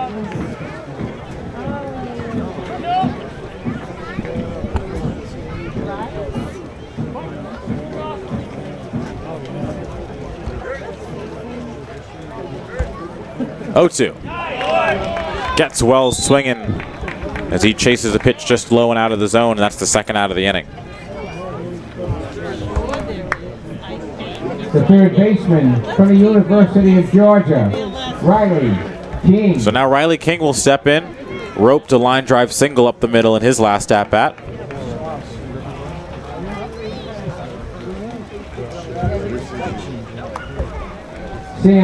But he will have to step in against a new arm, as that will do it for Noah Skiro.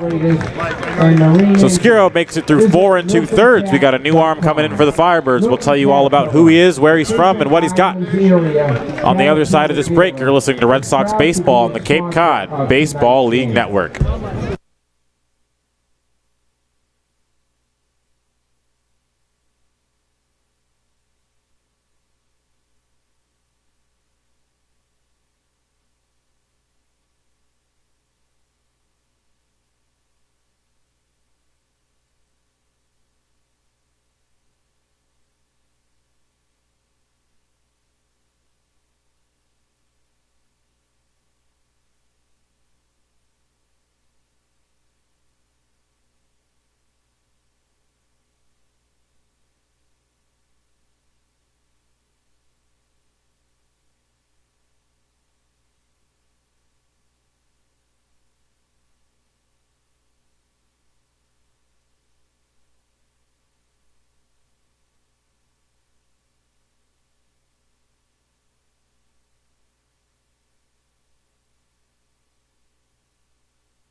Riley. So the new arm for Orleans is going to be Chase Wallace, the Tennessee Volunteer, teammate of the Rap Fielder Zach Daniels. He's got a couple volunteers on the field for Orleans. Wallace on the year, this will be his 7th appearance. He's 1-0 with an ERA just a shade over 4. Campbell first pitch running. King fouls it off his foot. And it's strike 1. Didn't look like a straight hit and run. Seemed like a late decision to swing there from Riley King, and Campbell would have had the bag stolen easily. Well, Wallace had 3 straight scoreless outings to start his Cape League season. Against YD, the first time these two played. Against Brewster and against Wareham. Won a combined 5 1/3 innings. Didn't allow a run, only 3 hits. But then after that, he's allowed 2 runs in each of the 3 outings since then. Been tough sledding in the last few outings for Chase Wallace, the 6'2", 195-pound righty. Campbell once again gets his lead off first. He's going again. It's a pitch out. The good throw from Emery is not in time. They anticipated Campbell running on back-to-back pitches, called the pitch out, but the throw from Emery just wasn't in time. That's the 6th stolen base for Noah Campbell on the season. He's shown some excellent wheels on the base pad. And perfect slide there.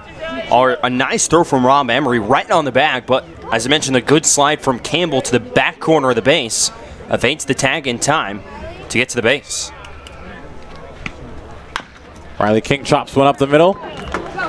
Fielded by McCabe, and he'll throw over to first to retire the side. So the game is through 5 here. YD still only with the 1 run across. It's 1-0 Red Sox. You're listening to Red Sox Baseball on the Cape Cod Baseball League Network.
Ian Seymour's day is done, and what a day it was. Finishes with a final line of 5 innings. Just the 3 hits allowed, no runs, 2 walks, and 9 strikeouts. And he gives way now to the 6'5" righty out of Northeastern, Brandon Dufault. From South, I literally South Airways. I literally live like right in the Captain's Village, right across the street. I live literally. First pitch from him skips in the dirt, and it's 1-0. That's pretty cool. Thank you, sir. Have a good day, guys. Bye. Dufault making his 7th appearance. ERA of 4.5. Hey! 50-50.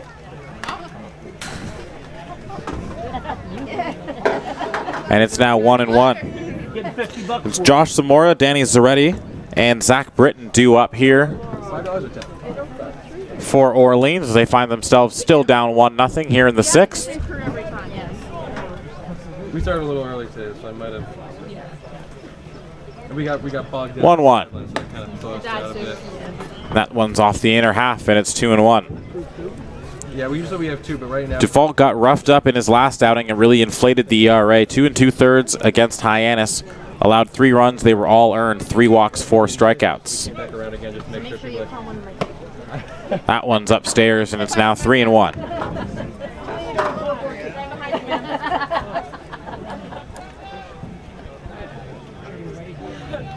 Dufault working out of the stretch despite no one on. Set to deliver the 3-1. That one's skied up and out of play. Cardenas will give it a look, but it's well foul, and it's now a full count.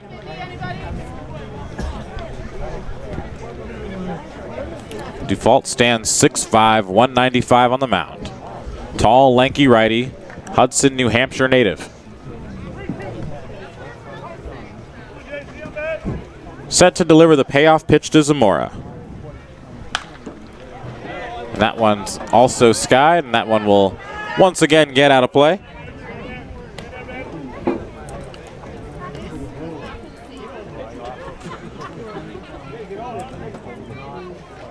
Biggest struggle for Dufault this Cape League season has been the walk. Issued 8 walks in 8 innings to go along with 7 hits. Does have 9 strikeouts. And he issues the leadoff walk to Zamora. Speaking of strikeouts, we mentioned Ian Seymour now pacing the Cape League in strikeouts with 31. He's up to those 31 strikeouts in just 19 1/3 innings of work. The Virginia Tech Hokie continuing to impress. So now Danny Soretti flips around, bats from the left side. Drew a walk in his last appearance. Dufault looking to induce the double play. It's now the 9th walk Dufault has issued. First pitch is a called strike to Soretti, and it's 0-1.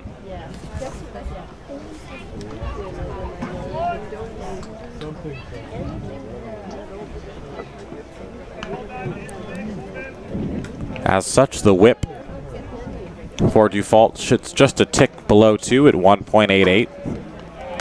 And it's very quickly 0-2 to Soretti.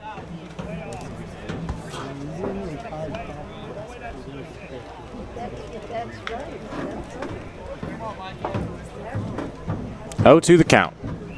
Soretti adjusts the batting gloves and steps back in. Dufault comes set. Zamora with a short lead off first. Pitcher's pitch split the knees of Cardenas, but it was over the chalk that lines the right-hander's batter's box, and it's 1-2.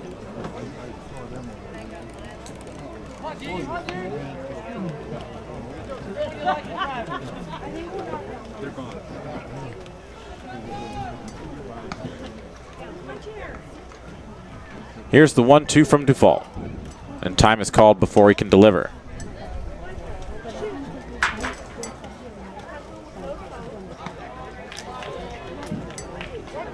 Infield at double play depth, outfield straight away.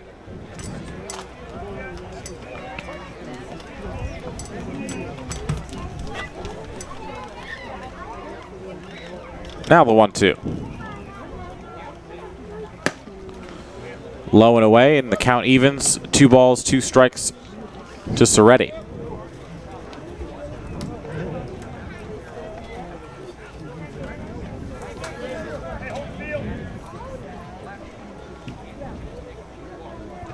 Dufault set once again at the letters.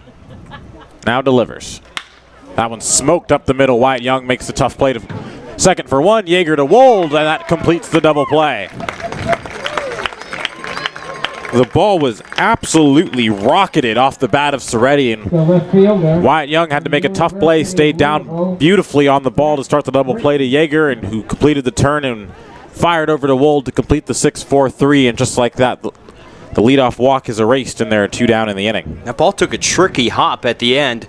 Ate up Wyatt Young a little bit. I saw him glance down in his glove to make sure he had it. But once he gets there, easy flip over to second and a quick turn from Yeager for 2. Wyatt Young continuing to impress at shortstop. And was positioned perfectly there as that one was hit right at him really off the screws of Soretti. So now Zach Britton finds himself down 0-1 after fouling off the first pitch. Keeps his hands back, doesn't offer at the 1-1 off-speed pitch. Excuse me, the 0-1 off-speed pitch, and it's 1-1. Still 1-0 our score here. Shadows begin to creep in over the infield as the sun starts to set here in South Yarmouth. 1-1 skips past Cardenas behind the plate, and it's now 2-1. Currently, third base is covered in shadows along with the pitcher's mound, the area in between the mound and home plate. While Wyatt Young, R.J. Yeager, and Jack Thomas Wold and the entire outfield still in the sun. The 2-1's fouled back to the fence, and it's now 2-2.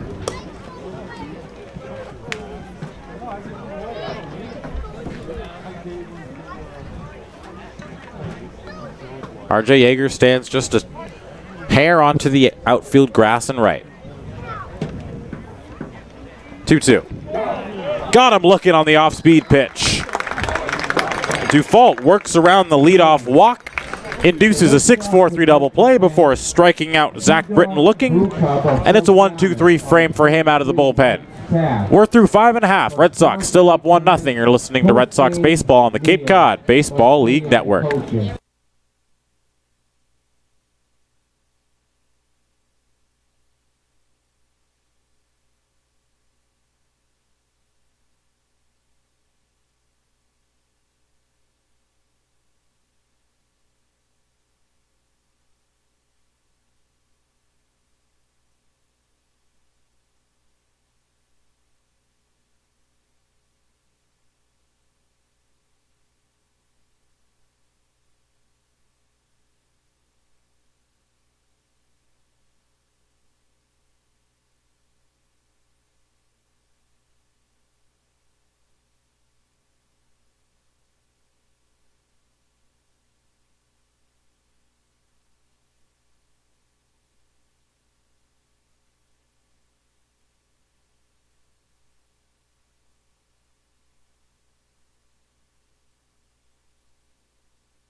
From the University of Nevada. Home half of the sixth inning here. Andre Sims, TJ Mathewson with you.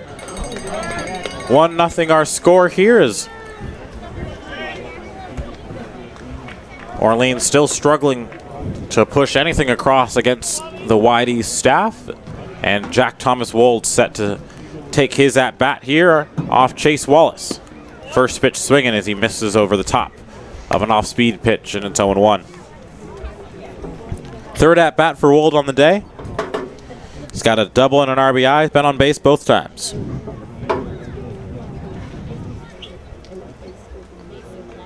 Here's the 0-1. That one's high, and it's 1-1.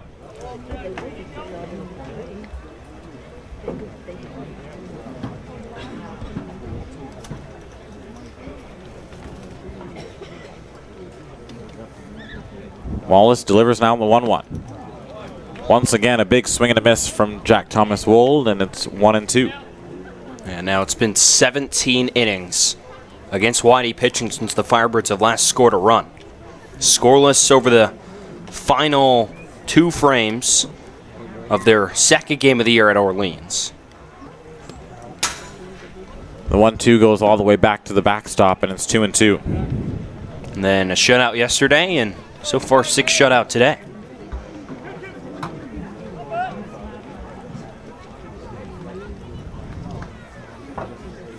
Count even at 2. Jack Wold leading off the bottom of the 6th, and he waves and misses at a good breaking ball. Dances away from the bat of Wold as he quickly gives the scouting report to Eric Tolman coming up behind him. And that's the first out of the frame.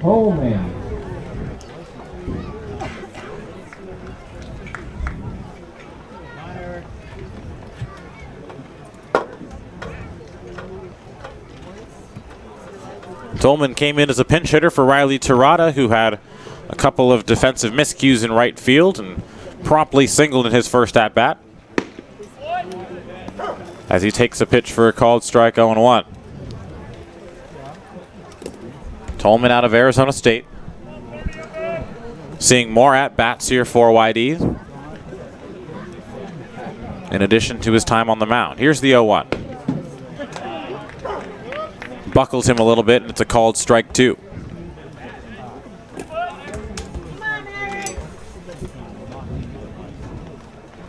So the book is closed officially on Skiro. 4 2/3, 3 hits, the 1 run. It was earned. 3 walks and 7 strikeouts as Tolman rolls over, chops it to first. It's a fair ball. And Esquera will take it to the bag himself. 3 unassisted for the second out of the frame.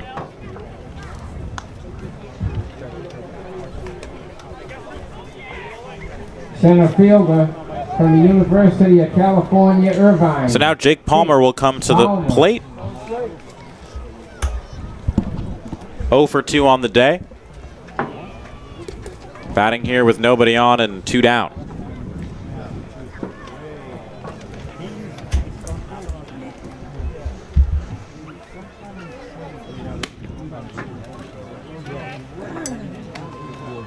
First pitch to him misses, 1-0.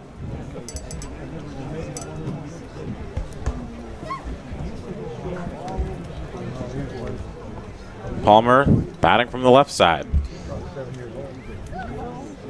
The 1-0. And it's now 2-0.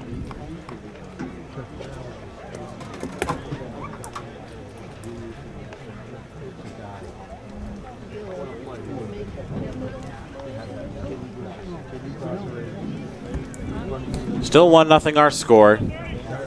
Both teams with 3 hits. 2-0 paints the outer corner, and it's 2-1.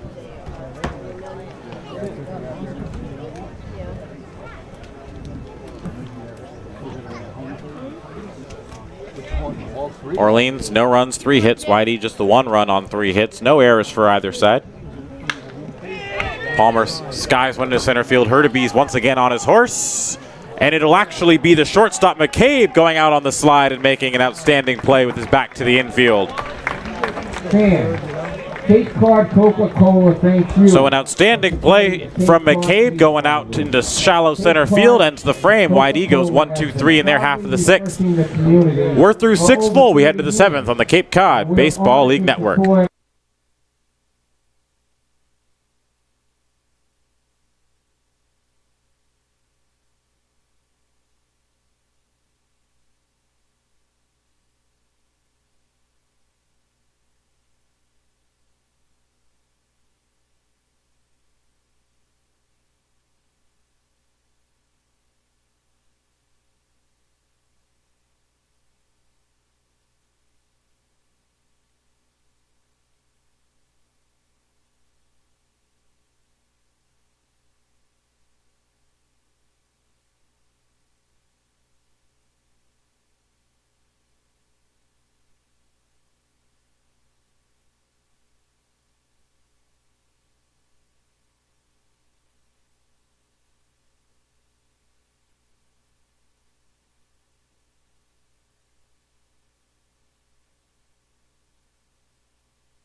Top of the 7th inning here at Red Wilson Field.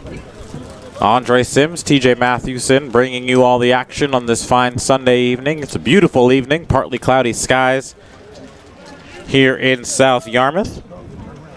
72 degrees. It's absolutely beautiful. Trevin Esquera will step in, lead things off as he takes the first pitch downstairs from default.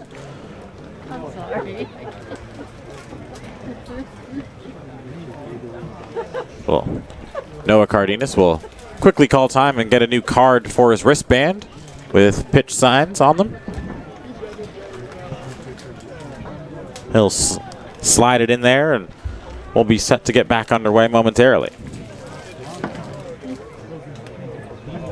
It's always a struggle getting those little cards in there. I had to use one of those in my brief, and I emphasis on brief, football career in high school as we ran a no-huddle offense. It was a lot of fun, but you always felt kind of cool wearing the wristband on your arm and just looking down to see what you were doing for that play. As default's 1-0 offering a sliced foul, 1-1. We had a little, like, you know, those like youth scoreboard things with the blue numbers and the red numbers. We had one of those, and every game would be different, whether it be only the blue numbers was the play call or the red numbers or one of each and all that.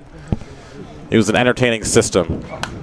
1-1. Skied foul and out of play. It's 1-2. Did you guys have the big boards on the sideline with the logos on it? Did not have the big boards.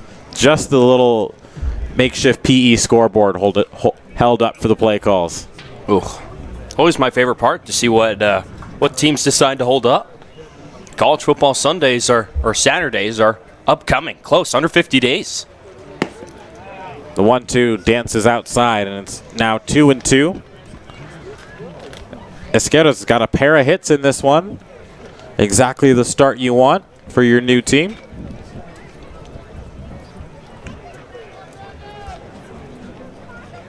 Here's the 2-2. Skied up, and that'll get out of play. Some college football players here on the Cape. We saw Kyler Murray here 2 years ago. Played with Harwich. Didn't hit very well. Hit like around 150. But really put it on a showcase last spring. Playing baseball at Oklahoma. Made himself the number 9 overall pick. Yes. 2-2. Once again, dances outside, and the count runs full. And then somehow ups that. Becomes the number 1 overall pick in the NFL draft this past spring. So going back to play football, looked like it was the right choice. Here's the full count offering. Big swing and a miss. Esquerra's down for the first time today, and that's the first out of the 7th. The shortstop. And now 11 strikeouts for this Orleans Firebirds lineup. Here just with 1 out in the top of the 7th inning. They were prone to strikeouts yesterday. They struck out 12 times against Whitey Arms. And they're doing more the same here today. So now Eddie McCabe will step in, made an outstanding sliding catch. As he ropes one fair down the left field line as it got past Riley King. Austin Wells will circle it, pick it up on the bare hand. Throw comes into second, but it's late. And it's a 1-out double for Eddie McCabe. Well, finally, Eddie McCabe doesn't have to face Ian Seymour. He struck out against the lefty both times.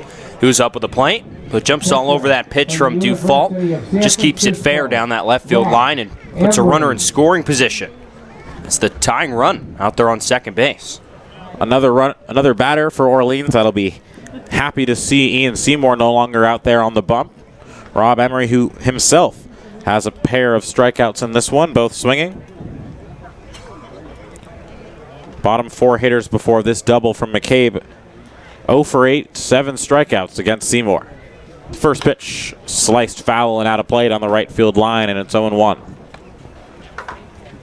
It's an important moment for the Red Sox, and especially Dufault.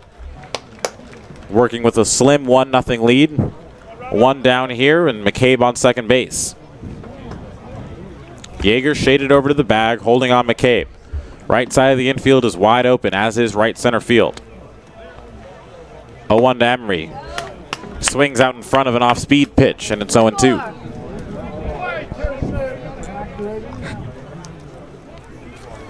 Be a big out number 2 for Dufault if he could get Emery here.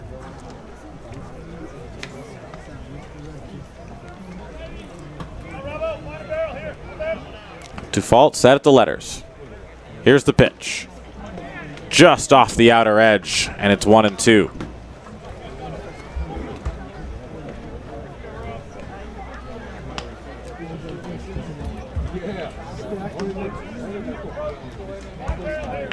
One and 2. Dufault comes set.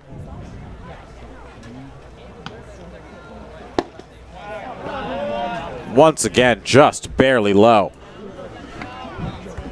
Default locating well, but just out of the strike zone, and it's 2-2.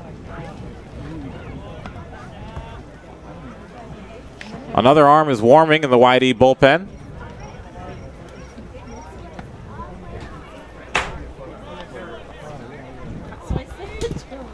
As Default once again comes set.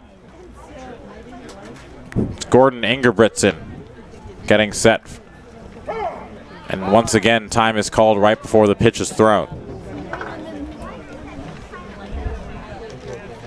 Ingebrigtsen had a brief cameo in yesterday's ball game, but quickly allowed 2 hits and was given the hook from Scott Pickler in favor of Taylor Dollard.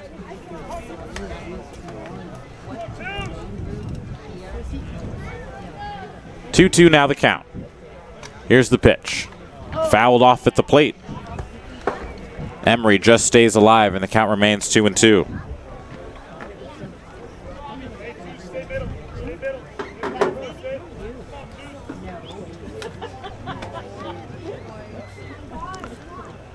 Emery gathers himself, now steps back in. Crucial opportunity for both sides. 2 balls, 2 strikes. Default checks the runner at second, now delivers. That one is absolutely roped into center field. That gets down in front of Palmer for a base hit. They're going to hold McCabe at third, and it's runners on the corners and still 1 down. So the bottom of the order thrilled to see a man not named Ian Seymour on the mound as they got a pair of hits from McCabe and Emery. And now Tanner Murray comes up with an opportunity to tie the game. Just with 2 strikes, Emery doesn't try and do too much with that. Reaches out, pokes it up the middle. And almost tied this game up. A good strong throw, though, from Jake Palmer kept McCabe held up at third. Now it's going to be up to Tanner Murray and try and tie this game up.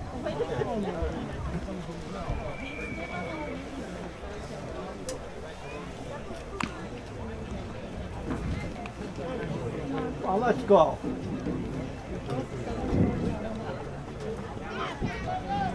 Cardenas giving signs for what to do should Emery decide to run.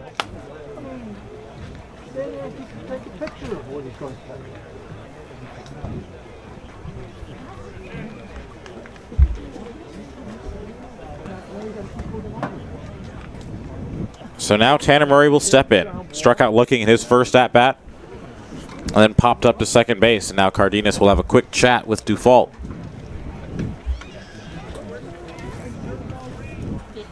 And now out comes Scott Pickler, and he might be making a switch. Still no motion to the bullpen as Pickler takes a stroll out to the mound. The entire infield will converge.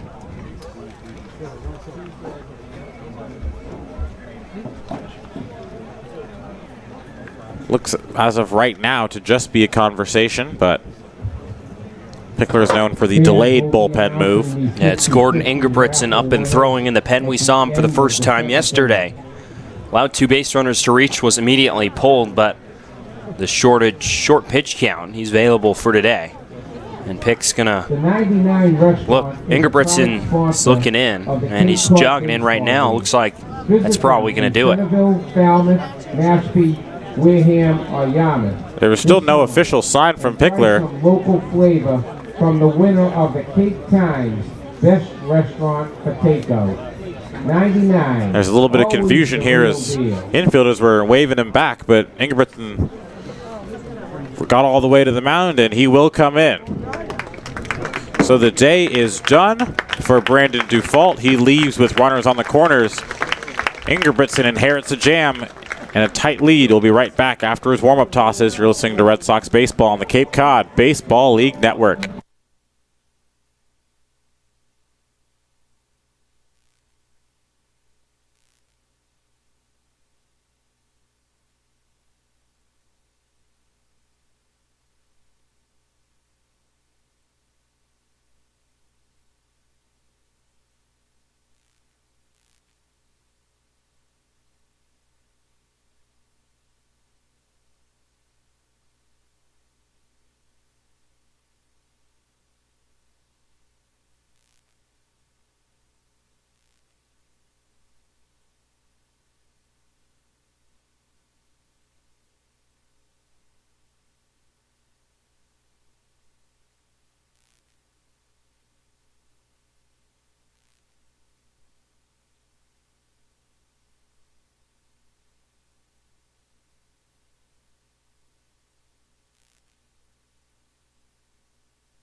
Gordon Ingebrigtsen steps in now, making his home debut for the YD Red Sox.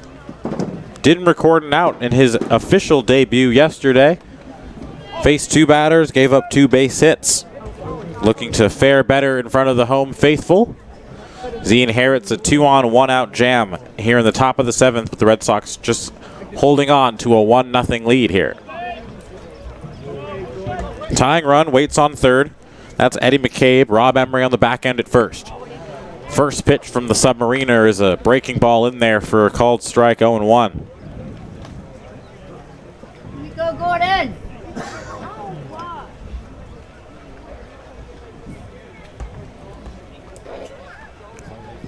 Ingebrigtsen from UC Irvine comes set at the belt. Another Frisbee-esque off-speed pitch, and it's quickly 0-2. Yeah, he's going to change his arm angle. He goes from straight sidearm a couple times. He'll sometimes drop it down and go submarine. Catches these, especially right-handed hitters, off guard a little bit. It's a tough arm angle to pick anything up off of, and even if it's coming in relatively slow, it's just hard to pick up, hard to get the timing on, and it's 1-2. Just a different angle from where the ball comes from. So used to seeing it go over the top or even just from a 3/4 slot, but once you go down there, it's tricky. Ingebrigtsen looking to navigate around the jam and strand the 2 runners he inherits from Brandon Default. Yeah! And he'll get the second out of the inning. It's a strikeout for Ingebrigtsen, and that's the second out of the inning.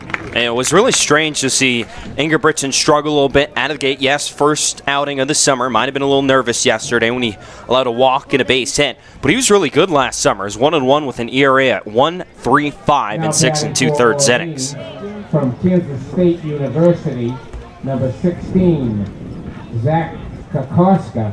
So a pinch hitter for Orleans as Zach Kokoska will take his hacks in place of Zach Daniels.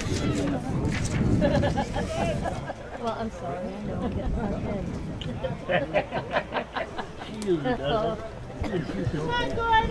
And Gordon Ingebrigtsen now 1 out away from stranding the 2 inherited runners and keeping this game where it is at 1-0 Red Sox. That one from a higher release point, and it's just wide 1-0. Come on, Gordon. One of the pitches from Ingebrigtsen yesterday actually went behind an Orleans hitter, but you can probably chalk that one up to nerves a little bit. 1-0 the count to Kokoska. Here's the pitch. And that one's spun in there for a called strike, 1-1. Righty-lefty matchup.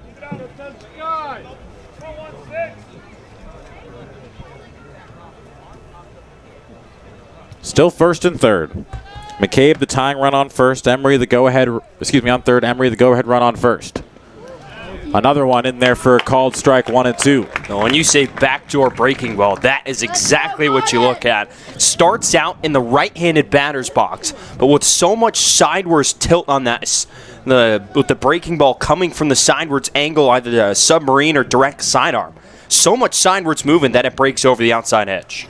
1-2. And that one is roped into the left field, and that'll be a base hit, and that'll bring in the tying run. So Ingebrigtsen unable to get out of the jam as Kokoska pokes one through the left side for a single, and this game is tied at 1 apiece.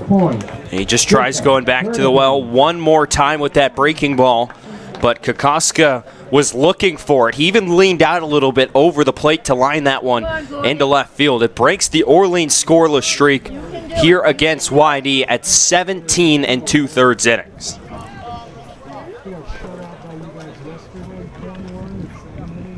So now the score is 1-1. Still not out of the jam.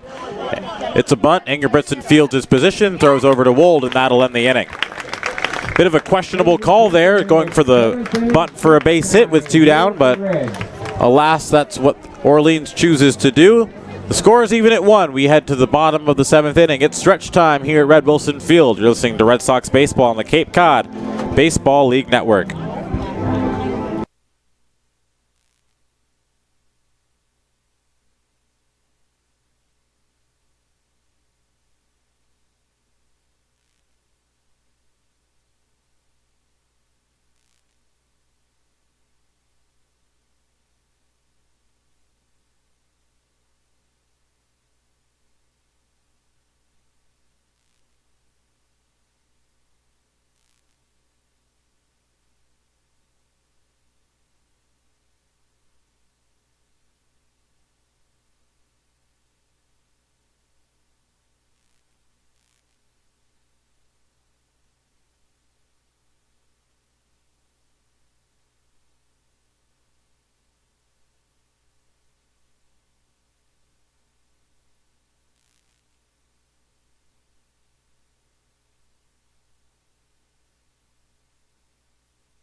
It's still Chase Wallace out on the mound for the Orleans Firebirds as they tied this game up at 1-1 in the top of the 7th inning. Thanks to a Zach Kokoska RBI single, broke the Orleans Firebirds' scoreless streak against Whitey pitching at 17 2/3 innings.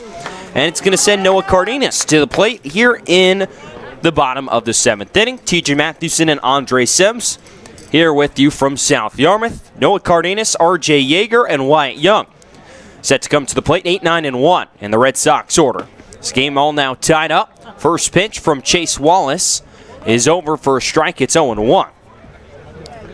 Cardenas 0 for 2, a ground out to second, and a strikeout looking for him. Entered today hitting .316. Freshman out of UCLA. 0-1.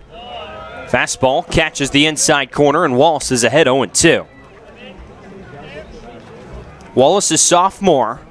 Plays his ball at Tennessee. Appeared in 9 games this spring through 6 2/3 innings. 0-2 on the way. Breaking ball misses down and in the dirt. And the count will go to 1 ball and 2 strikes.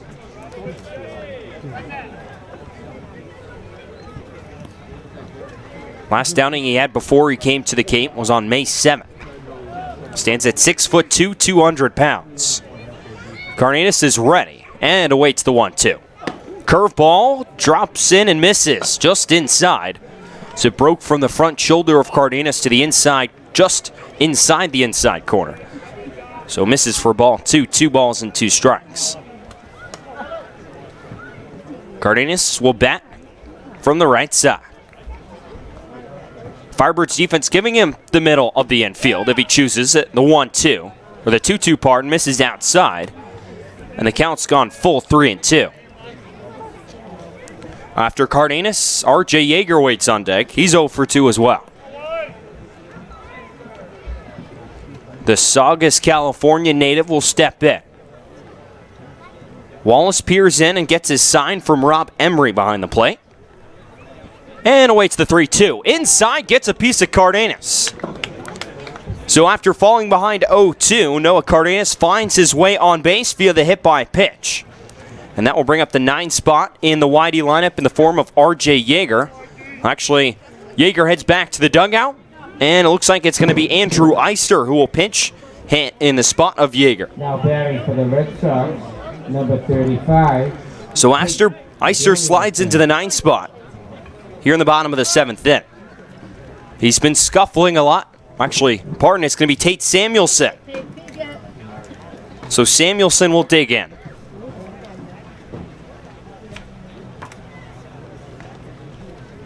Cal Poly product bats from the right side. Will presumably take over at second base for the Whitey Red Sox. Zach Kokoska is over in right field now, so he took over for Zach Daniels in the top of the 7th when he pinch hit. Swing by Samuelson and fouls it back. The count's 0-1.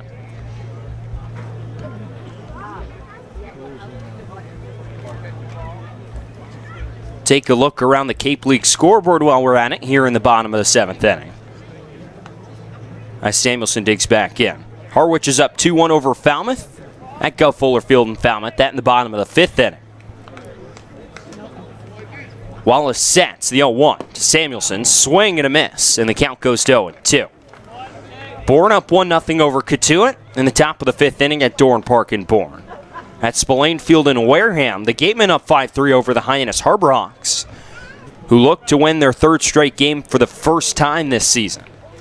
And Brewster and Chatham just getting underway at Veterans Field. 0-2, breaking ball misses outside, and the count goes to 1-2 on Samuelson. Shade now mostly covering the infield, aside from a sliver on the right side and between first and second base. Cardenas leads off first. He's the go-ahead run. Samuelson back in the box, awaits the 1-2. Fastball misses a bit low, and the count evens up at 2 balls and 2 strikes. So after working ahead early to both the hitters he's faced, here in the bottom of the 7th inning, Chase Wallace has proceeded to throw balls to both of them. Let's see if he tries not to lose Tate Samuelson here. 2 balls and 2 strikes to the Cal Poly product. Here it comes. Misses inside, and the count will go to 3-2. Red Sox with a win here today would make it 9 straight over the Orleans Firebirds. They won the final 5 games of this series last season and have won the first 3 so far. With a go-ahead run here late, they can make it 9. 3-2. There goes the runner Cardenas from first, swinging a chopper up the middle, right at Eddie McCabe. He'll field, have no play at second base. He instead goes to first and will get Samuelson by quite a bit. So a fielder's choice, and Samuelson is retired. He advances the runner Cardenas to second base. The hit and run somewhat executed as it moves Cardenas into scoring position. And the top of the lineup for YD will stride to the plate in form of Wyatt Young. This might be Wyatt's last chance to extend his hitting streak here. He's 0 for 3. He enters today on a 9-game hit streak, hitting .379. This last 10-game stretch he's had, where he's hit .424, has propelled him to the top of the league in batting. Freshman out of Pepperdine digs in. Cardenas off of first, or on second, pardon. First pitch from Wallace. Fastball misses outside. A little bit of tailing action there from Chase, and the count is 1-0. Strikeout looking for Wyatt to start the Whitey first inning. And then a pair of groundouts to Danny Soretti at second. Young digs back in, and the 1-0. Swing and a fly ball, foul. Out of play on the third base side. And the count evens up at 1 ball and 1 strike.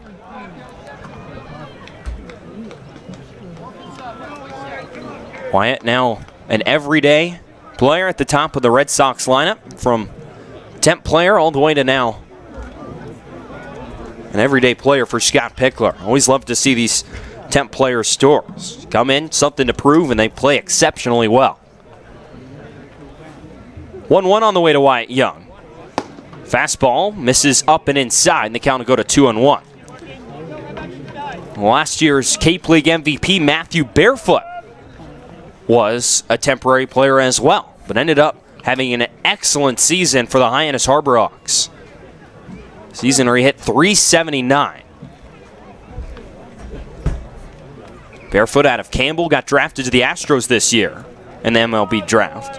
So the 3-2-1 misses down low, and the count will go to 3-1 on Wyatt Young. He wasn't even in the starting lineup on opening day. He came in a pinch hit late in that ball game last year for Hyannis and smacked a home run. And ever since he was in that lineup, played in 42 games for the Harbor Hawks. 3-1 the count here on Wyatt Young. Here's the pitch. Misses, down and away for ball 4. So not a base hit, but in the end, Wyatt Young will reach base. The second free pass issued here in the 7th inning. And that will bring up the designated hitter, Noah Campbell. A chance to put the Red Sox in front here in the bottom of the 7th inning. Now the pitching coach for the Firebirds out of that first base dugout. Have a conversation with Jace Wallace, who's worked himself into some trouble here in the 7th inning. Red Sox got their only run back in the bottom of the 4th inning. An RBI single from Eric Tolman in his first at-bat of the game. The Firebirds would respond with an RBI single from Zach Kokoska, who pinch hit in the bottom of the 7th, or top of the 7th, and drove home Eddie McCabe. The last run the Firebirds have scored against the Red Sox in their last 17 2/3 innings. So here's Campbell, the switch hitter out of South Carolina. He'll bat from the left side. And I mentioned Barefoot having such a great season for Hyannis. Another guy who's up there in the possible MVP conversation last season. Well, this guy right here, Noah Campbell. He's walked twice and flown out today. First pitch on the way. Swing and a ground ball right at McCabe at short. He'll flip to second for 1. Return throw to first. Not in time. So the Firebirds cut down Wyatt Young at second base. The return throw to first, a soft one that Campbell beats out and will extend the inning and give Austin Wells, the league's RBI leader, a chance to hit here and give the Red Sox the lead in the bottom of the 7th inning. So a 6-4 fielder's choice erases Wyatt Young on the base paths. And we'll put up Austin Wells, and they're not even going to test him. Wells is going to toss his batting gloves and shin guard aside, and the Firebirds will intentionally walk him. So he'll jog down to first base. Kelly Nicholson not even wanting to even attempt that. So Wells, a last chance there to extend his hitting streak, and he's walked. And now Kelly Nicholson out of the first base dugout for the Firebirds. And a new arm is jogging in from the Firebirds bullpen down that way. And we're going to have to step aside here from Red Wilson Field. Red Sox threatening to take the lead here in the bottom of the 7th inning in South Yarmouth.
So it'll be the right-hander out of Chapman University, Nick Garcia, in to pitch for the Orleans Firebirds.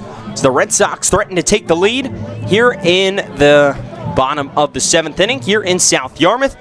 The bases are loaded for Whitey here with 2 outs. They just intentionally walk Austin Wells to get to Riley King.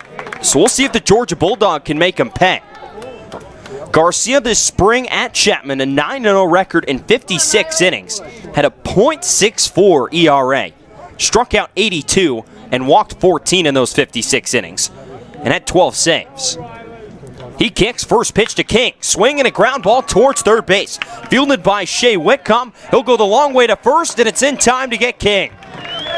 King's frustrated. He swung at that first pitch and just rolled over to third base. And that will get the Firebirds out of trouble here in the 7th inning. So we're going to head to the 8th inning here from Red Wilson Field. The Red Sox lead the bases loaded and keep this game tied at 1-1 here on the Cape Cod Baseball League Network.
one large pizza. Top of the 8th inning here from Red Wilson Field. All tied up at 1 between YD and Orleans. TJ Mathewson and Andre Sims here with you from South Yarmouth. 2, 3, and 4 due up in the Firebirds lineup. Josh Zamora, Danny Soretti, and Zach Britton penciled to come to the plate. It'll still be Gordon Ingebrigtsen who came in and got the 2 outs. 2 outs in the top half of the 7th inning to get the Red Sox out of trouble, surrendering the, 1-run lead at the time. Run charge to Brandon Dufault. Ingebrigtsen fires the first pitch in. An off-speed pitch called a strike. It's 0-1. Sidewinder fires home the 0-1. Off-speed again, misses outside, and the count will go to 1-1. Ingebrigtsen out of Pasadena City College. He's going to play his ball at UC Irvine this upcoming spring. As he pauses, fires home the 1-1. Off-speed again, called a strike. And the count will go to 1-2. As I mentioned, spent last summer with YD. Came in late in the season as some pitchers were reaching their innings limits. And through 6 2/3 innings, the 1.35 ERA. Struck out 4 and walked 1. 1-2. Swing and a soft fly ball right center field. Chasing in Palmer. It'll drop in front of him for a base hit. So a little dunk off the end of the bat of Josh Zamora. His first base hit of the day.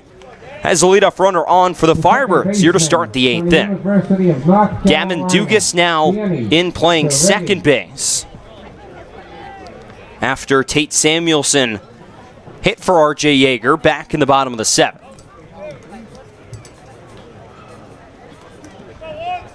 So now with the runner Zamora off of first, here's Danny Soretti. Today 0 for 2 as he shows bunt with a walk. Pitch catches the outside corner, and it's 0-1. Red Sox firmly entrenched at second place in the Eastern Division, trailing the Chatham Anglers by a single point. Firebirds 4 points behind the Red Sox and 5 points behind the Anglers at 11, 8, and 2. Shows bunt again, taps it foul this time up the third base side, and the count will go to 0-2. Soretti not too aggressive on those bunts right there. He's going to have to swing away here with 2 strikes. Go ahead run for the Firebirds over on that first base in the form of Josh Zamora. Ingebrigtsen peers in. A look over at second, or at first part, now comes set. He'll fire home the 0-2. Off speed, misses outside, gets away from Cardenas. Taking off towards second base is Zamora. The throw won't be in time. So a little cross up there. The pitch got away from Cardenas, who was set up on the outside corner, but that one got way over there to his left and couldn't get a glove on it. Trickles away from him and allows Zamora to move into scoring position here with no one out. So Ingebrigtsen now going to have to hunker down even more. He's ahead 1 ball and 2 strikes on Soretti. He fires it home. 1-2 misses away, and the count will even up at 2 balls and 2 strikes.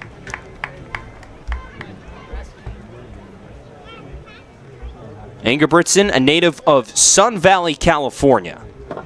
Stands at 6 foot, 180 pounds.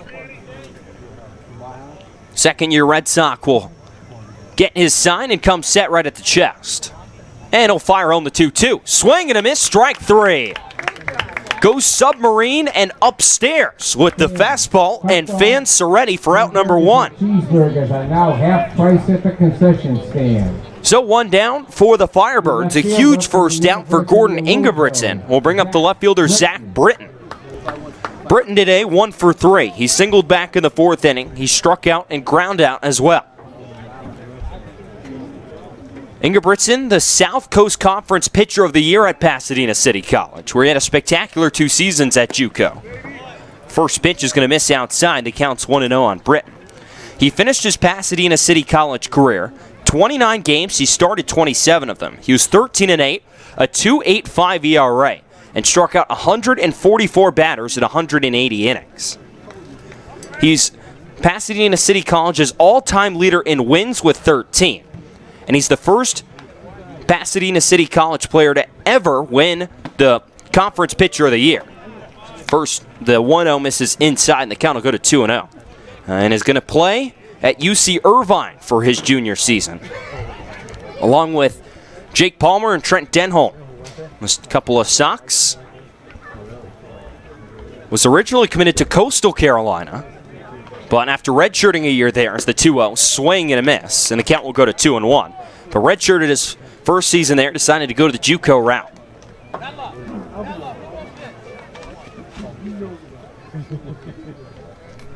Count 2-1 here on Zach Britton.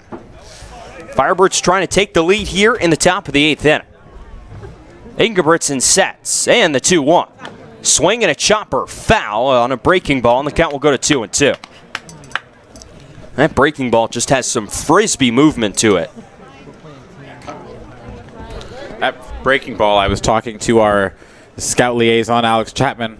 His fastball topping out at 80. That breaking ball coming in at 67. Not going to blow him away with too much velocity. Matters location a lot. Location matters a lot more. To Ingebrigtsen. Count even 2-2. The righty sets. And the 2-2. Off speed misses away. And the count will go to 3 balls and 2 strikes. Come on, Gordon. Ingebrigtsen trying to avoid walking a batter here with 1 out.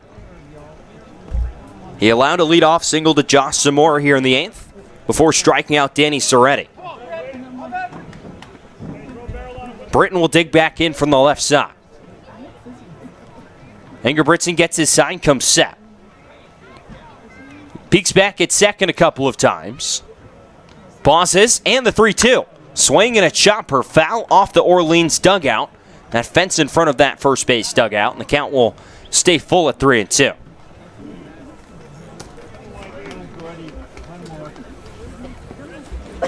Britton out of Louisville, a native of Batesville, Indiana, standing at 6'1", 205 pounds. Bats left-handed.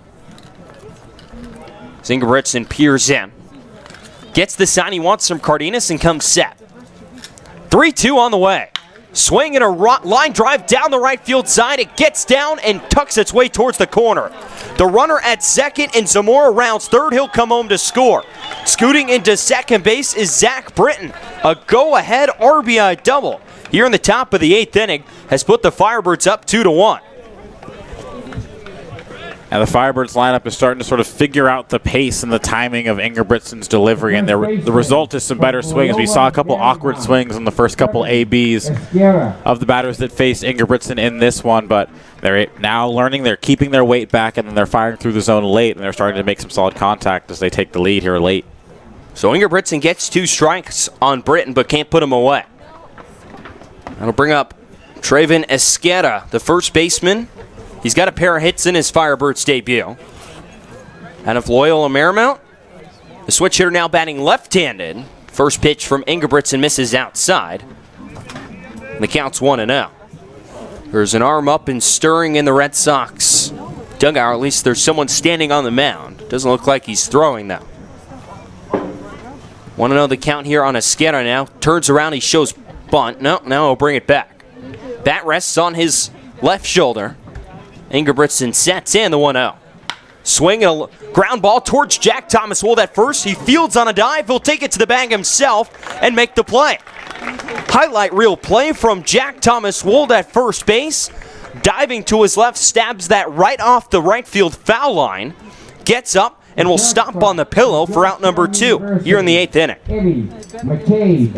Add that to the list of impressive plays that Wold has made at first base. We've all been impressed with his athleticism and his ability to field his position at first. We've seen the good footwork around the bag and a couple great diving plays to both his right and his left this season. So here's Eddie McCabe. He's trying to keep this inning going. He scored the tying run of this ball game back in the 7th inning as he swings at the first pitch, skies it out to right field. Eric Tolman will drift underneath it, and the Sun Devil will retire Eddie McCabe for out number 3 here in the 8th inning. Not before the Firebirds strike and take the lead. An RBI double from Zach Britton pushes Orleans in front of Whitey 2-1 here at Red Wilson Field. We're to the bottom of the 8th, 2-1 Firebirds here on the Cape Cod Baseball League Network.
Bottom of the 8th inning here from Red Wilson Field. It's going to be 5, 6, and 7 due up in the Whitey lineup as they now trail by 1. First pitch to Jack Thomas Wold, swinging a drive. That's deep center field, backing up the center fielder Hurtubise.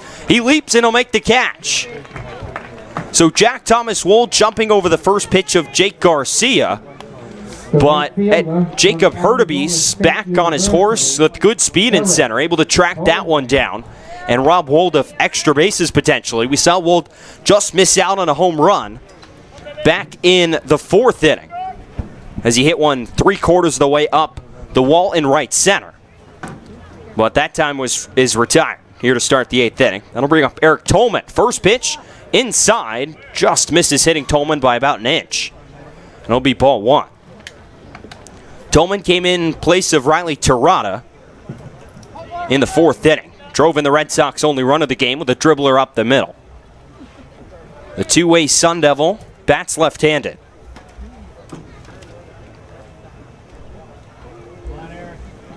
Lake Forest, California native. Couple of West Coasters here as the 1-0. Called strike on the outside corner, and the count is 1-1 strike. Garcia, a native of San Carlos, California. Come on, Eric. As mentioned, attends Chapman University. Tolman awaits the 1-1. Inside, off the plate a little bit with the fastball, and the count's 2-1. Tolman a sub-3 ERA this spring at ASU, while hitting .227. With 3 long balls, 7 RBIs. He's got a long ball this summer. He hit a few days ago in Hyannis. 2-1. Way outside, and the count will be 3-1 on Tolman. Hit a home run today in batting practice, which was in about a similar spot if you're trying to replicate it if you're there in Hyannis. He knocked one off the top of the brand new scoreboard at Hyannis. Awaits the 3-1. Fastball high outside, ball 4. So a 1-out base runner for the Red Sox. Eric Tolman will walk here with 1 out. That'll bring up center fielder Jake Palmer for his 4th time up today. From the University of California, Irvine, Jake Palmer. So Palmer 0 for 3. He struck out, flied out twice, once to the left fielder and Zach Britton, once to the shortstop Eddie McCabe, who made a great catch running in center field, shallow center field back in the 6th inning. Palmer rests the bat on his shoulders. He waits the first pitch from Garcia, misses away for ball 1. It's 1-0. Yeah, this has been a much better bounce-back game defensively for Orleans. That was obviously what cost them yesterday with a few very impressive, costly errors in that one. Some of the throws where you kind of scratch your head at how that even happened in the first place. But we've seen nice plays from McCabe. 1-0 to Palmer, swinging a ground ball through the left side and into left field for a base hit. So Jake Palmer gets a pitch over the plate and goes the other way with it. Right between Shea Whitcomb and Eddie McCabe on the left side of the infield. And there's 2 on and 1 out. And it looks like we're going to have a pinch hitter and Brad Beasley hit for Noah Cardenas. Now batting for the Red Sox. So Palmer extends his hitting streak to 4 games with that base hit here in the 8th inning. So Brad Beasley will step to the plate. Brad Beasley. Oh, you heard that? Beasley out of Cal Poly. The junior bats right-handed. So we're waiting for the home plate umpire Mike Yanosa to write Beasley in. So he'll pitch it here in the bottom of the 8th inning. Beasley bats right-handed. He steps into the box. The right-hander Nick Garcia comes set on the bump and will fire home the first pitch. Beasley swings and fouls it straight back and over our heads. And the count's 0-1. Cal Poly, San Luis Obispo. Beasley hitting 167 this summer in 42 at-bats. 3 doubles, a home run, and 4 RBIs for him. A base hit here would tie the ball game up at 2. In the tying run, Eric Tolman stands out on second. Here's the 0-1. Inside, just brushes past the jersey of Beasley, and the count will go to 1 ball and 1 strike. Beasley repping the Whitey High Sox to complement their red home uniforms. Orleans going with red top, white pants, and red socks today. Here's the 1-1. Swing and a line drive over the head of the second baseman Soretti and into center field. Rounding third is Eric Tolman. He'll come home to score. Brad Beasley, a pinch hit appearance off the bench, lines a single into center field and will tie this ball game up at 2 apiece. That's a big time at bat from Brad Beasley right there. Coming in off the bench in a crucial situation with your team down 1 in the bottom of the 8th. With a good piece of hitting there to go the opposite way, find the gap in right center field and drive in the tying run. So Gavin Dugas will get a shot to hit here in the 8th inning. He bats, well, now in his defensive spot. Tate Samuelson pinch hit for R.J. Yeager in the 7th inning. And then Dugas went out to play second in the top half of the 8th inning, and he'll get an at-bat here in the bottom half. So now Kelly Nicholson out of the Firebirds' first base dugout. An arm down there throwing for the Firebirds. That's a nice slow walkout. No pitchers jogging in yet. He's yet to make a sign. It's getting a little dark here at Red Wilson. Sun setting off to our left. As Nicholson docking with Garcia. Still no sign yet down to that bullpen. Red Sox tied this game up at 2 apiece with a Brad Beasley RBI single here in the bottom of the 8th. So no Mike Hinojosa out to break up the meeting on the mound. And Nicholson will call down to the bullpen, just giving his arm down there enough time to warm up. So we're going to have a new pitcher here in South Yarmouth after Brad Beasley ties this game up at 2 here on the Cape Cod Baseball League Network.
It's going to be the right-hander out of Arkansas, Zebulon Vermillion, in relief for the Firebirds here in the bottom half of the 8th inning at Red Wilson Field. Red Sox chase the reliever Nick Garcia, who served up the game-tying RBI single to Brad Beasley here in the bottom half of the 8th inning. And now it's going to be Vermillion in to face Gavin Dugas, who in his first at-bat of the game. Dugas hitting 143 this season, just 2 for 14 so far. He's yet to record an extra base hit or an RBI. He has a chance to do both right here. Against Vermillion, an SEC matchup right here. First pitch to Dugas, fastball on the outside corner. It's 0-1. Vermillion on the season has thrown, this is his 4th appearance. He's thrown 2 1/3 innings, yet to allow an earned run. He's only allowed 2 hits so far as well. Struck out 2 and hasn't walked a batter.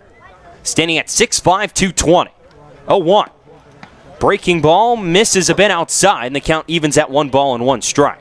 And this seems to be the beef that some of these players and pitchers have had with Hinojosa behind home plate is that it's hard to tell me that those first 2 pitches were located in a different spot, and yet the count's 1-1. So understandably frustrating for both people at the plate and on the mound. 1-1 to Dugas, swinging a line drive into right field for a base hit.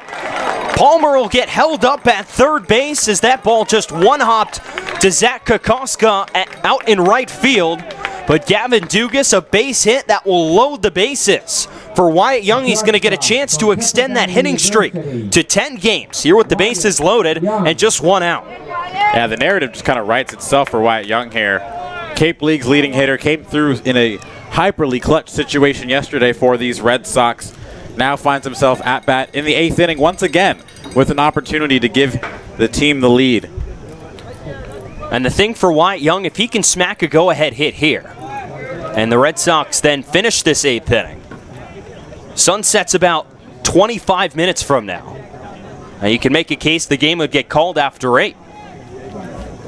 So here's Young. Red Sox at every base.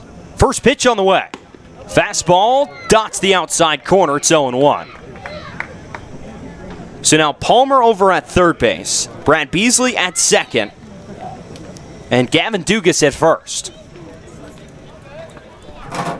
Red Sox looking to make 9 straight against the Orleans Firebirds. The 6-5.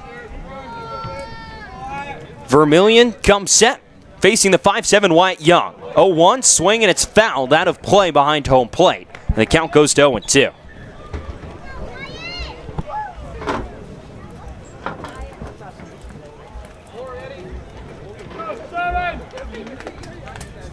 And there, Vermillion, a native of Prairieville, Kansas, peers in at Rob Embry doing the catching to get his sign. Wyatt Young digs in, he's behind 0-2. Vermillion sets, and the 0-2. Swing and a fly ball, foul territory down the left field side. Giving it a look is Britton, and he'll watch this one hop past the Red Sox bullpen down that way. And the count stays 0-2. And TJ, if I'm Wyatt Young right now, I'm looking at that left side of the infield. It's wide open right now with the infield at double play depth. He handles the bat well, can really take it to all fields. One on the ground through the left side. That'll score a run. Usually chokes up here with 2 strikes. It looks like he's doing that. He's done a great job of finding holes on the infield this year. As you mentioned, that left side is wide open should he put it through there. 0-2. Swinging a little fly ball out to center field. We'll see if it's deep enough. Hurtubise settles under it. He makes the catch. Tagging is Palmer. The throw from Hurtubise up the line, and Palmer scores. Sacrifice fly for Wyatt Young. Puts the Red Sox in front 3-2. Here in the bottom of the 8th inning, some clutch hitting from the bottom half, and now the leadoff man, Wyatt Young, to put the Red Sox in front 3-2. It may not extend the hitting streak, but I'm sure Wyatt Young will tell you that's the last thing he cares about. He would much rather have the win, much rather have the clutch sacrifice fly to give the Red Sox the lead, and especially with sunset looming here at Red Wilson Field. With the score reverting to whatever it is after the end of this inning, that's huge. That is huge. And now they're going to check over on at third base and make sure that Palmer left on time. It looked from our point he did, and Mike Hinojosa behind the plate agrees. Second appeal in as many days for Orleans. Firebirds got one yesterday. That they did. Said Tate Samuelson didn't touch third on that ever so bizarre play. So here's Noah Campbell. Batting from the left side now with 2 outs. Runners on at second and third. Beasley at third, Dugas at second. First pitch from Vermillion, misses outside, and the count's 1-0. Another SEC matchup right here on the South Carolina product, Campbell against the Arkansas product in Vermillion. Vermillion will come set. And the 1-0. Swinging a chopper up the first base side. Bobbled by the first baseman, Esqueda. The throw to first, not in time to get Campbell. It gets away from Vermillion. 1 run comes home to score, and Beasley Dugas on the errant throw will come home as well. 2 more runs come across for the Red Sox. They make it a 4 spot here in the bottom of the 8th inning as this Orleans Firebirds defense costs them again. It's now 5-2 YD.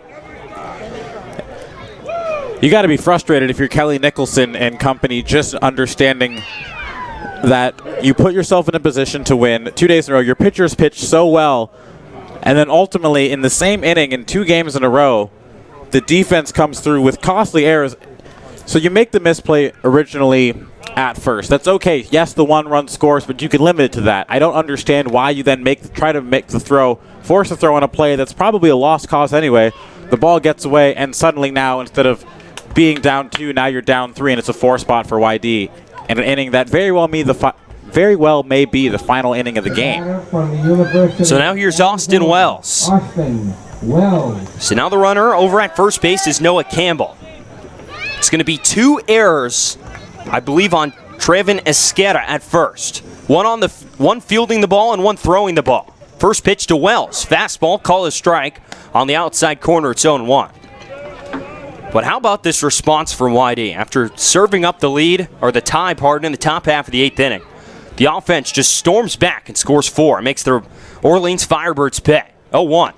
Fastball misses away, and the count will go 1-1.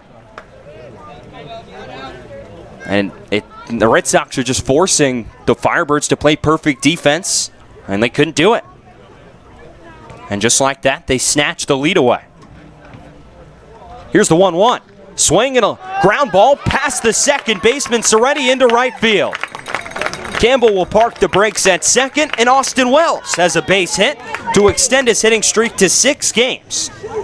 And now the 9th batter of this 8th inning will come to the plate in form of Riley King. I have a hard time believing we'll be playing past this inning. It's already getting pretty dark on the field, and Mike Hinojosa is out to talk to the other umpires here. See if they're even going to bother continuing. They got to get through the inning for this inning to count and be official. Honestly, at this point, if I'm Scott Pickler, I'm telling Riley King, just don't take the bat off your shoulder. Let's get out of here and go home. Just maybe strike out on purpose. Yeah, just hold the bat out there in the hitting zone. And we'll see what they're going to decide right here. Now Kelly Nicholson out to have a chat with the umpires. There's no way they can call this with 2 outs in the inning. Yeah, there's really not. At one point, just you can't do it, but just call Riley King out and make the inning official. No one's having any trouble fielding the ball right now, which is... It's still pretty light out. No clouds to obscure the sun here tonight.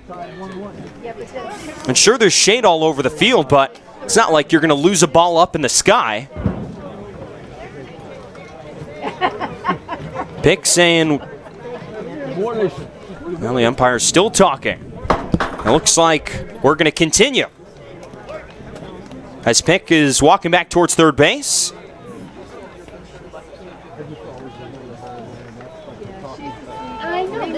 Pick just standing at home plate and smiling right now. One more out needed here in the bottom of the 8th inning to make the score official. And it looks like we're going to continue play. So, following the single from Austin Wells, Riley King will stride to the plate. As we creep closer to 8 o'clock, 7:59. So King today, 1 for 3, a hit by pitch, a single, and what she scored back in the 4th inning. First run of the game for YD. Another SEC matchup right here with Vermillion. Georgia versus Arkansas. Here's the first pitch. Fastball called a strike, and the count's 0-1. Wells over on at first base, Campbell on at second.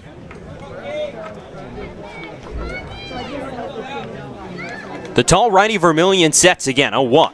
Swing and a fly ball, staying on the infield for Soretti at second base. Moves a few steps in. He's there to make the catch for out number 3. And we'll see right here, with the argument right there, I'm almost certain that this game might get called due to darkness at the moment. With sunset 16 minutes away here. And they're going to call it off. Darkness. This game will be called after 8 innings. A 4 spot in the bottom of the 8th inning puts the Red Sox over the Firebirds 5-2 and makes it 9 straight wins for YD over Orleans today. Another sun-shortened game this week, but when they needed it, Andre, the clutch hitting came through. Yeah, I mean, time and time again, we've seen this team respond with their back against the wall, and this was no different. surrendered the lead late. A couple runs in the 7th and the 8th for Orleans, but again, the YD offense responds as it does so well. And something we've been talking about and something worth noting and tracking as we continue into this season, we talked about it about a week ago, TJ, getting production from the bottom half of the order, and today, really all of the damage was done in the bottom half, especially in this 4 spot that ultimately sealed the win. I mean, you got runs scored by your 6, 7, 8, 9 hitters. That'll play.